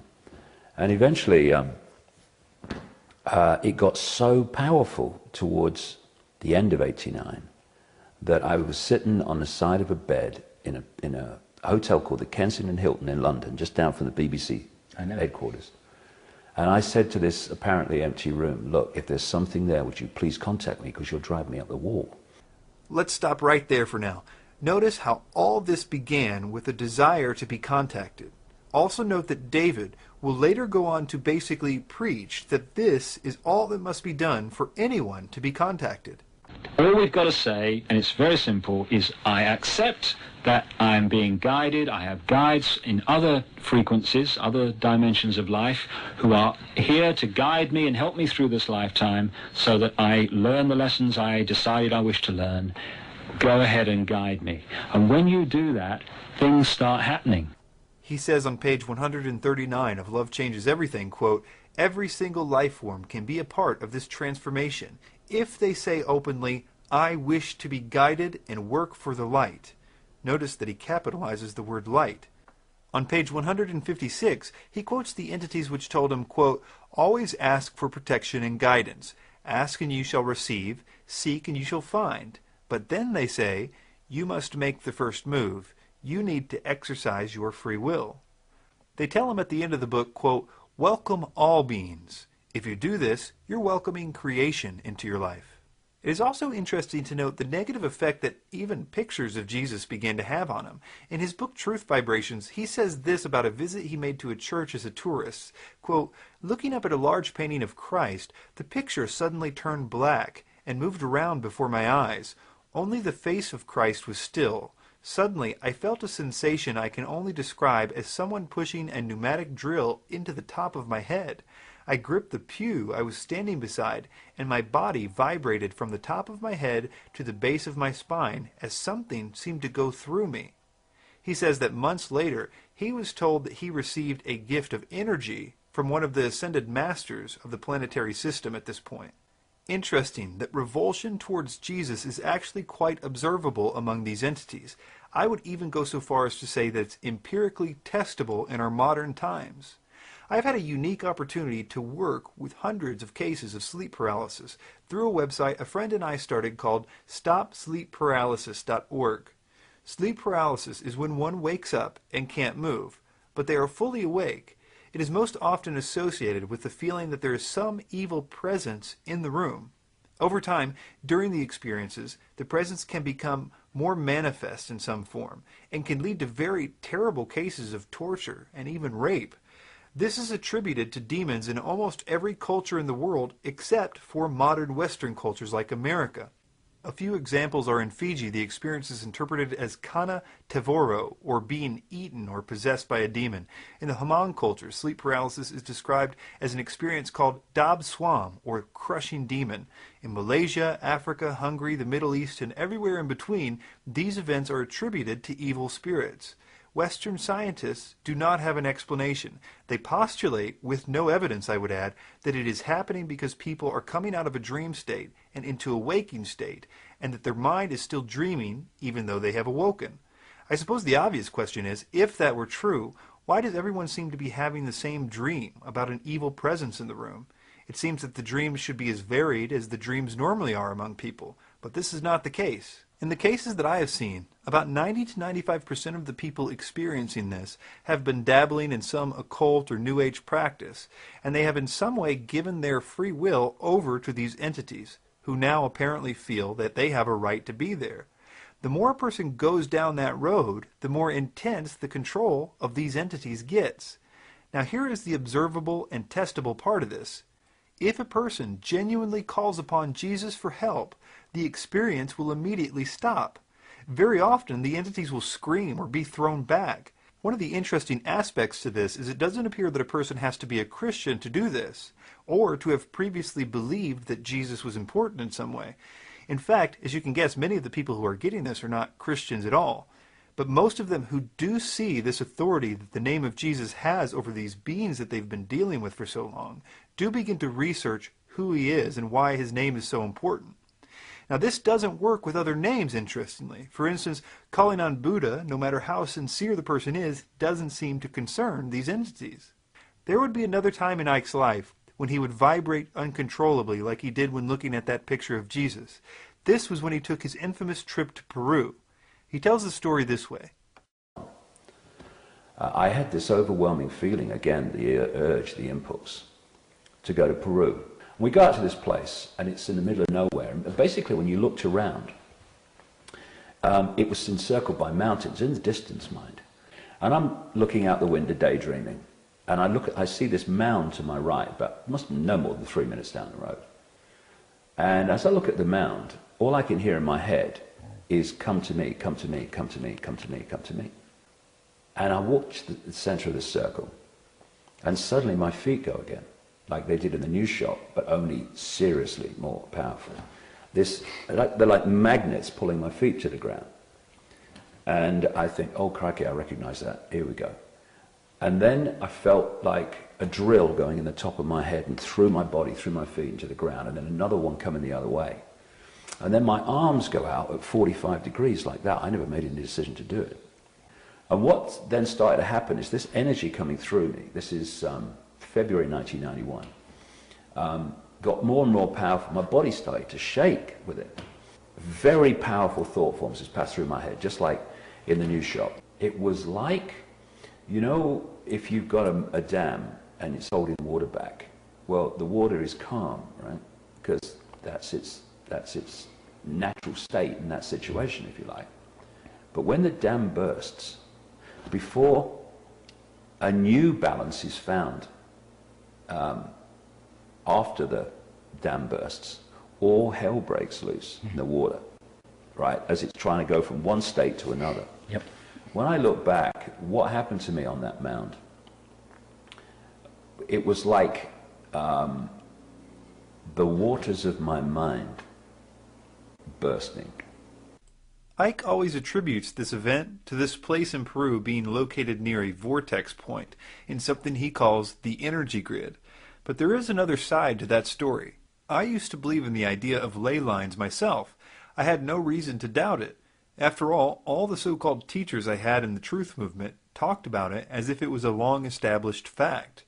But I encourage anyone to do some research about how this idea started and see if you can still force yourself to believe it after that.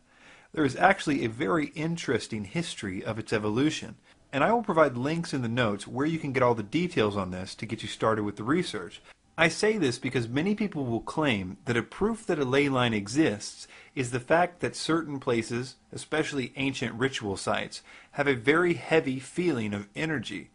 I would validate that, but let me offer an alternate theory, one that I think is based on a much more observable cause.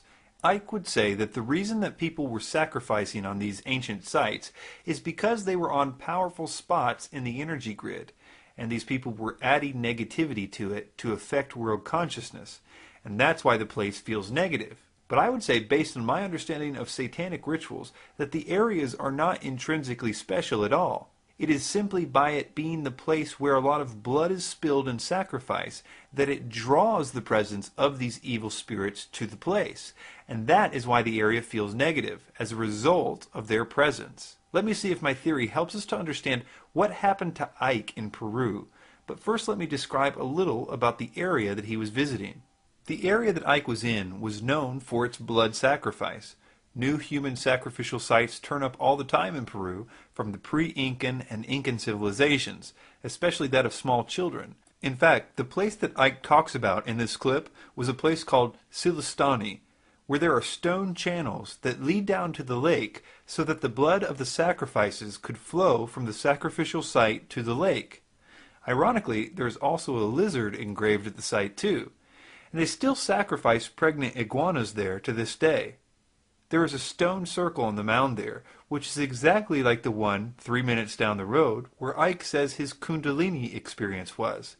This area was full of these stone circles on mounds, and I would suggest to you, based on his description of his convulsions and on him hearing voices of beings in his head on a daily basis after this, that he was further controlled by the entities at this point. Then there is the story of his experience in Brazil with the drug ayahuasca. In 2003, when I had an ayahuasca experience in Brazil, and a voice talked to me for 5 hours about the nature of reality. Real clear, very funny, and mind-blowing and life-changing. Ayahuasca is a DMT-containing drug, which is naturally produced in the pineal gland, and is present in wild plants found in places like the Amazon basin, and has been used for millennia by Aboriginal shamans and medicine men to contact the spirit world and to receive information from entities there.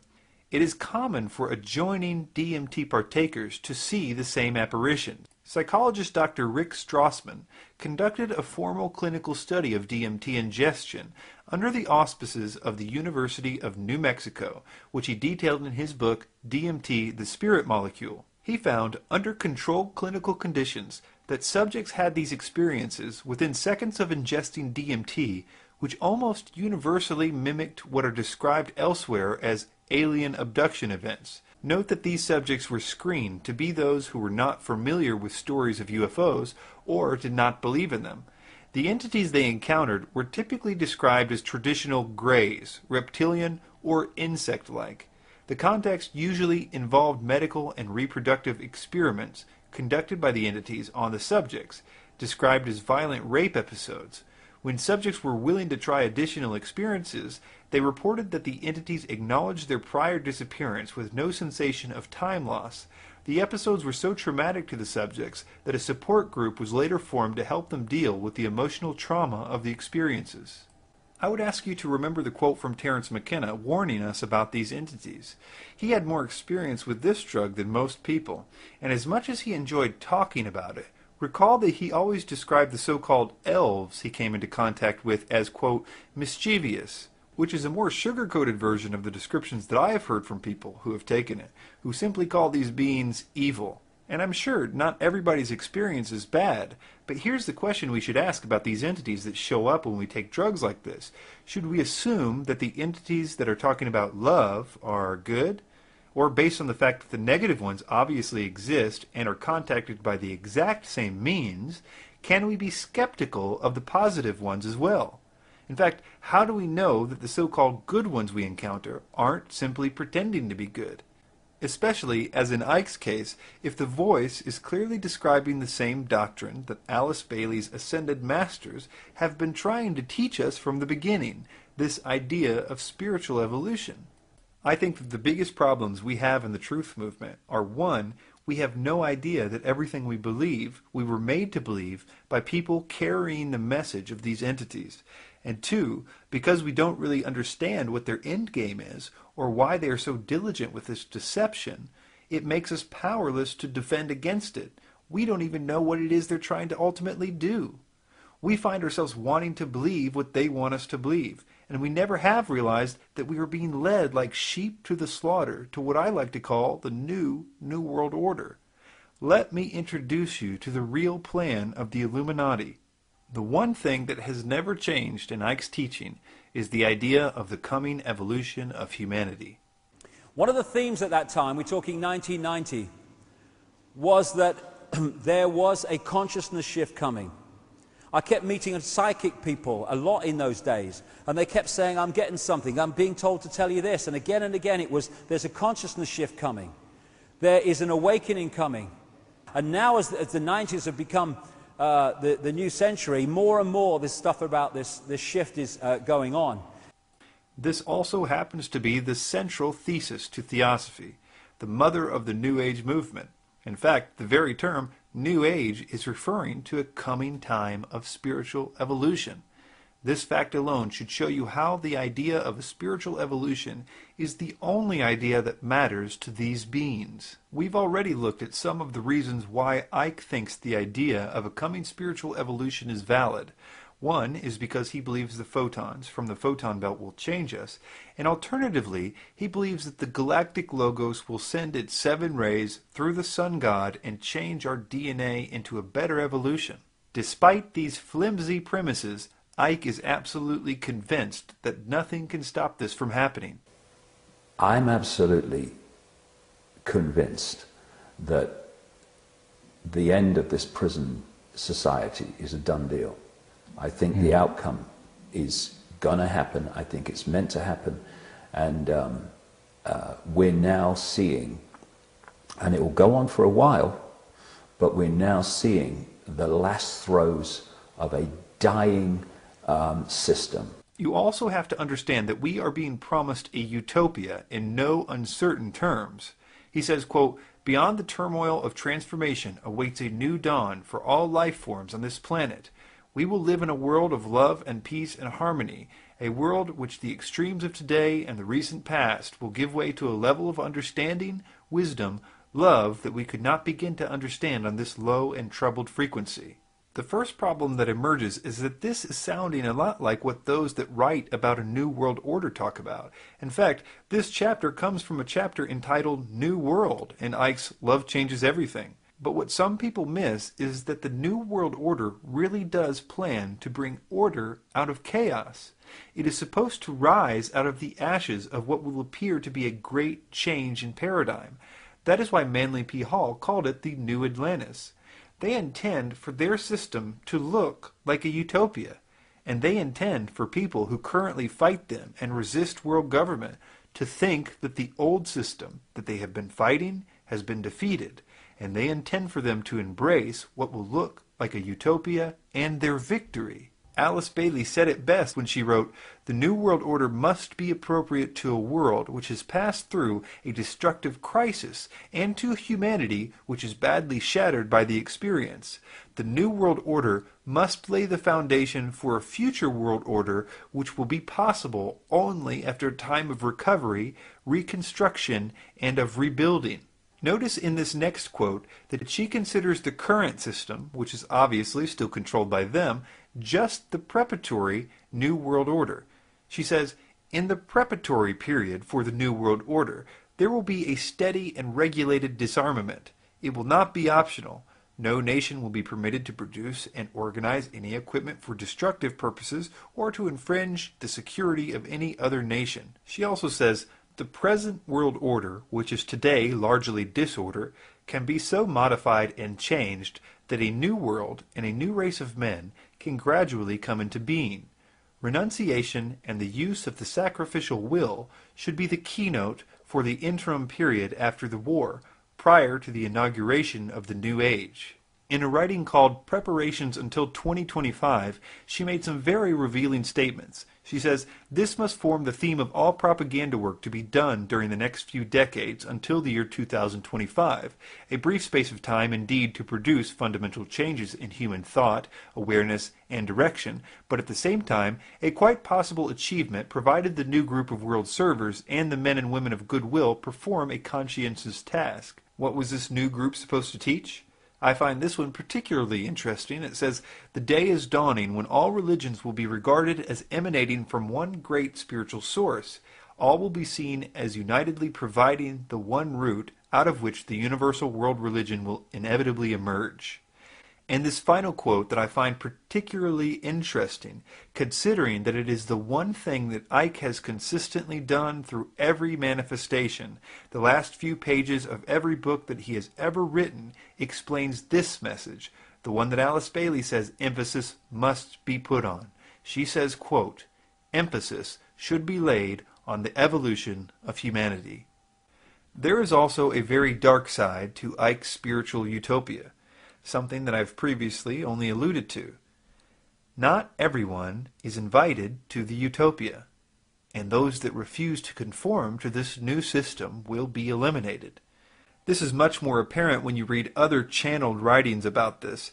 In the Book of Co-Creation, New Age leader Barbara Marx Hubbard states, quote, "Out of the full spectrum of human personality, 1/4 is electing to transcend. 1/4 is resisting to election. They are unattracted by life ever evolving. Now, as we approach the quantum shift from creature human to co-creative human, the destructive 1/4 must be eliminated from the social body. Fortunately, you, dearly beloveds, are not responsible for this act. We are. We are in charge of God's selection process for the planet Earth. He selects, we destroy. We are the riders of the pale horse death." Alice Bailey explained what the New World Order would do to those who refuse to accept its utopia. She says, "Let us never forget that it is the life, its purpose, and its directed intentional destiny that's of importance, and also that when a form proves inadequate, or too diseased or too crippled for the expression of that purpose, it is, from the point of view of the hierarchy, no disaster when that form has to go. Death is not a disaster to be feared. The work of the destroyer is not really cruel or undesirable. Therefore, there is much destruction permitted by the custodians of the plan, and much evil turned to good." In his chapter New World, Icke says, "I do not seek to hide the severity of this period of fundamental change. It will be tough for every one of us. Many will return to the light levels, or die, in the wake of the physical events and the quickening vibrations. The Earth Spirit is already raising up the subplanes, and through the years ahead, she will progress through the whole frequencies in her journey back to Atlantis and beyond. Those who cannot quicken their own vibrations through love and balance will find themselves out of synchronization with the environment around them. This process is already apparent. As the vibrations of a being fall behind those of their planet, it manifests in physical, mental, and emotional imbalances, and such people will need all the love there is to give. Their behavior will be unpredictable and sometimes unpleasant and inexplicable. Those who cannot at this time rise with the climbing subplanes and frequencies will eventually return to the light levels or die, and be surrounded by love and indescribable warmth and power. They will assess their progress and decide how they wish to proceed on their path of evolution. Icke also says later in the book, "And the Truth Shall Set You Free," quote, "Others who follow the propaganda of the global elite and the prison warder consciousness will cling to the old vibration. In their desperation to find security, they will become even more vehement in their religious, political, and economic dogma. They will resist the rising vibrations if they choose that path, and this will have mental, emotional, and physical effects. The two states of being, the programmed mind and the open mind, will be more obvious with every month to those who know what's happening." And not just that, but according to Icke, these people that are hanging on to the old age are going to actually prevent the rest of the people from getting their evolution. He says, quote, "We are now entering a period of fantastic change, and the happening of events are speeding up all the time. We have two challenges here in front of us.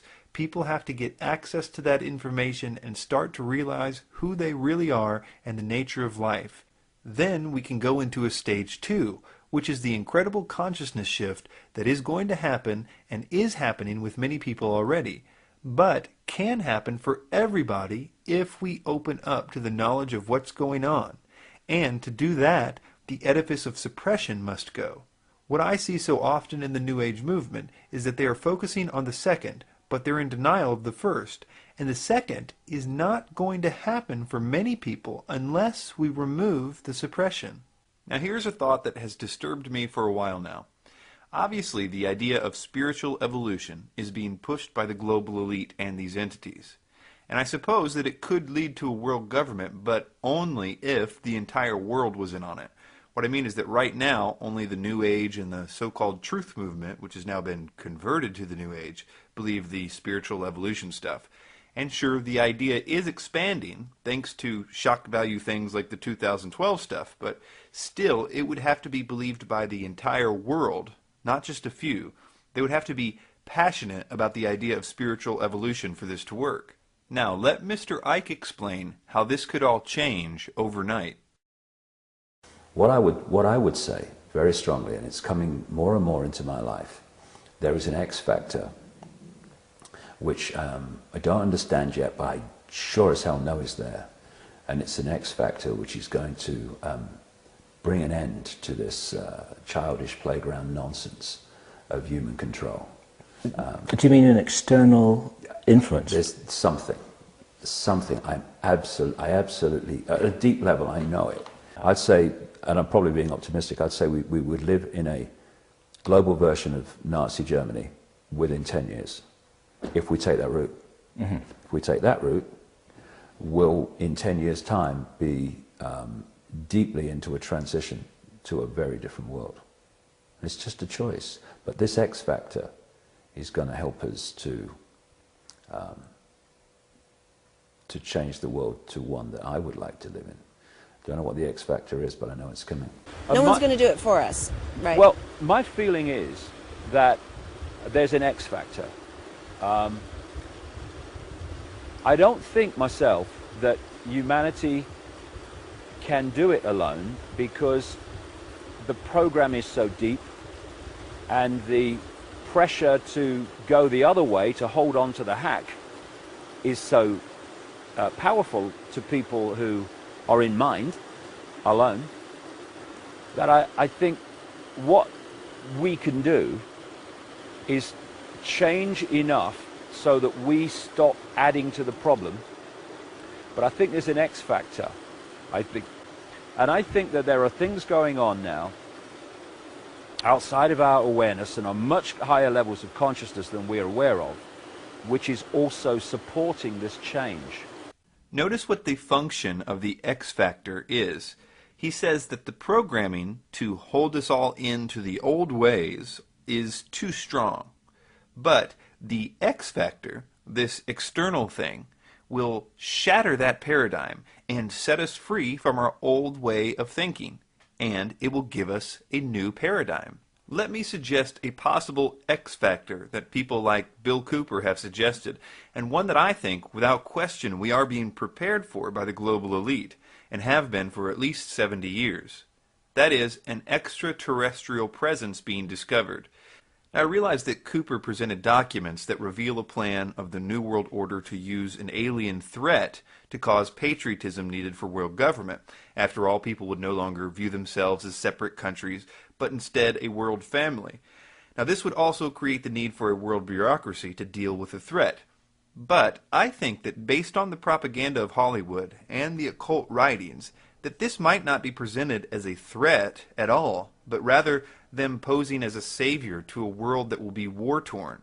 They will claim to be saving us from ourselves. They will claim to have genetically created mankind. They would claim that they used to be like us, and that we are on the verge of an evolution. Now, suspend your disbelief for a moment as I explain how this would serve as Icke's X factor and the catalyst for his utopia, and the real New World Order to begin, all at the same time. First, it would accomplish the primary thing that Icke says we need to do in order to shift with the planet. That is, to destroy the religions of all types. All over the world, religions would be in turmoil. Here these aliens are claiming to have created us. That means they're claiming to be our God in a sense. Overnight, the programming that Icke says is too powerful, the religious programming that is holding us back from the shift, would be shattered. All the religions would be forced to reconsider their ideas. Secondly, it would finally get the idea of a possible spiritual evolution to the entire world. Everyone across the world, from the smallest village to the largest city, would have a really good reason to believe that they too could be evolved. They could become like the aliens. They could become actual gods. Overnight, the X Factor could turn the entire world into little David Ickes, believing their evolution was just around the corner. And of course, people would believe that the world government utopia was possible then. But it would be best if this came after a time of war, like when Alice Bailey said that the New World Order must be appropriate to a world which has passed through a destructive crisis and to a humanity which is badly shattered by the experience. Now here's why. We need to be convinced that the utopia that we will be asked to join is totally different than the old system. For us truther types, we will need to be convinced that the New World Order has been defeated in order to trust such a utopia. The regular people will only have to be convinced that the new system, since it will be based on non-religious ideas now, because the aliens showed us that the religions were wrong, will be one where there will be no more wars. That will be the promise. The war that we were saved from initially by them must be made to look like the epitome of religious wars. It will be something that pins the Jews against the Muslims, which will draw in the so-called Christians. The world will be convinced that the previous war was all about religion. Our revulsion of that idea and our desire never to go back to it will be like the Treaty of Versailles times 100. Alice Bailey said, "Only universal disaster could have brought men to a state of mind wherein such propositions and solutions could be presented. The general recognition that the old order has lamentably failed is most valuable. The New World Order will seem to have been defeated. We will rejoice in our new hope of utopia, and we will badly need it.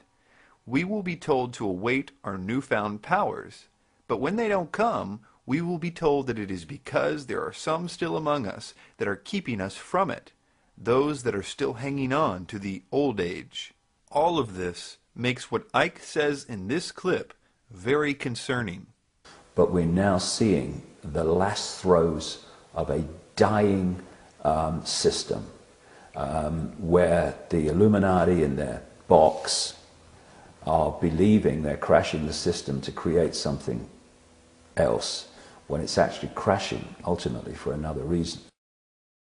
Understand what he's saying here. He's admitting that they are crashing the system to create something else. This idea should be common knowledge to all of us who study them.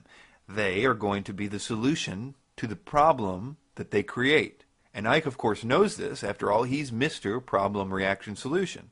But listen carefully to what he's saying. He believes that his utopia will arise out of their ashes, and for some reason, their utopia won't rise. In effect, he's saying that when the system crashes, he is expecting his utopia to rise, but they are expecting a utopia to rise too. Now, how are we supposed to know that the utopia we get after this crash is the one that Icke is talking about, instead of the one that they've been planning to bring about for so long? Or probably the better question is, are these utopias one and the same thing? They certainly sound the same. What a dangerous game this is. They will say that there are still people who don't trust this new utopia, and that they will have to be eliminated for everyone else's benefit. These people will be primarily Christians, because there are prophecies specifically mentioning a great deception that will seem to offer peace, but that it will only last 3.5 years before it shows its true colors. All the other religions will find it easy to agree with this new system. This, in addition to the propaganda that Christianity is behind all the wars of the past, will convince the entire world of these words of Aleister Crowley, who was given this message from a being claiming to be an Egyptian god. Quote, "But the future is now, and the maneuvers are being unveiled. As far as Christianity's role in this new age," Carpenter states, "Christianity, therefore, as I say, must either now come frankly forward and acknowledge its parentage from the great order of the past, seek to rehabilitate that, and carry mankind one step forward in the path of evolution, or else it must perish. There is no alternative."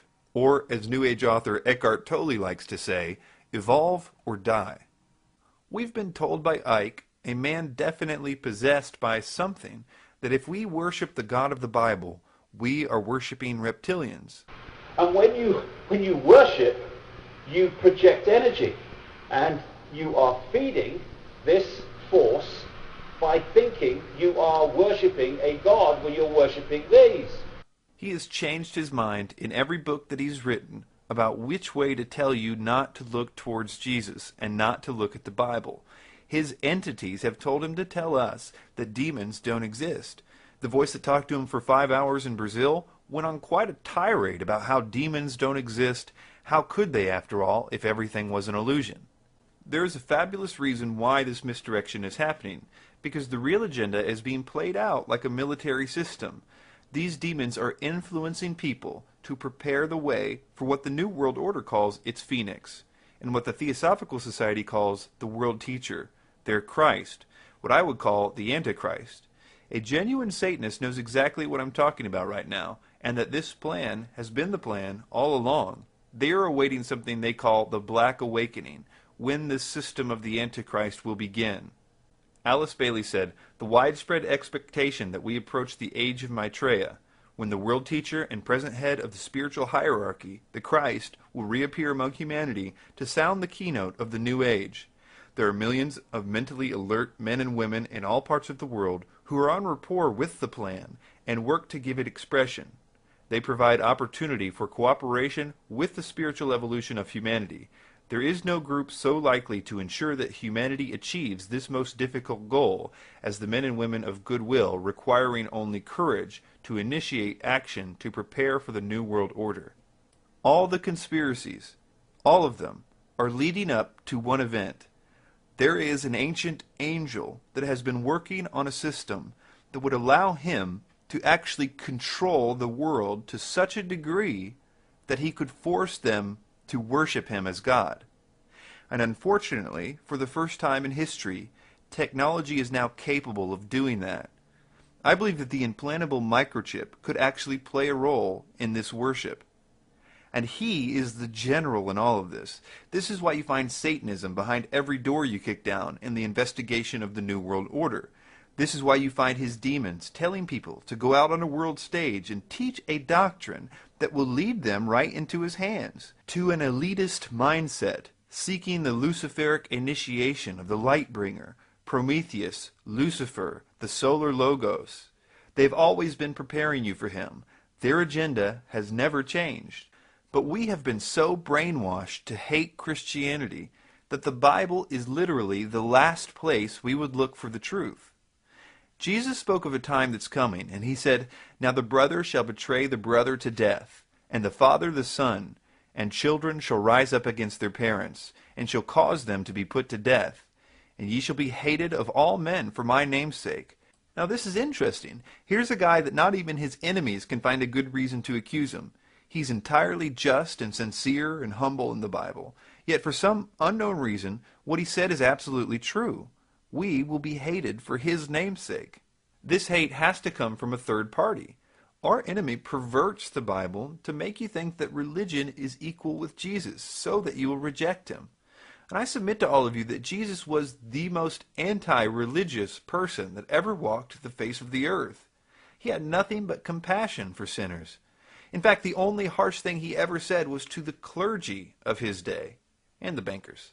The reason the mere calling on his name crushes whatever force is behind sleep paralysis and so-called alien abductions is because he really is who he claimed to be.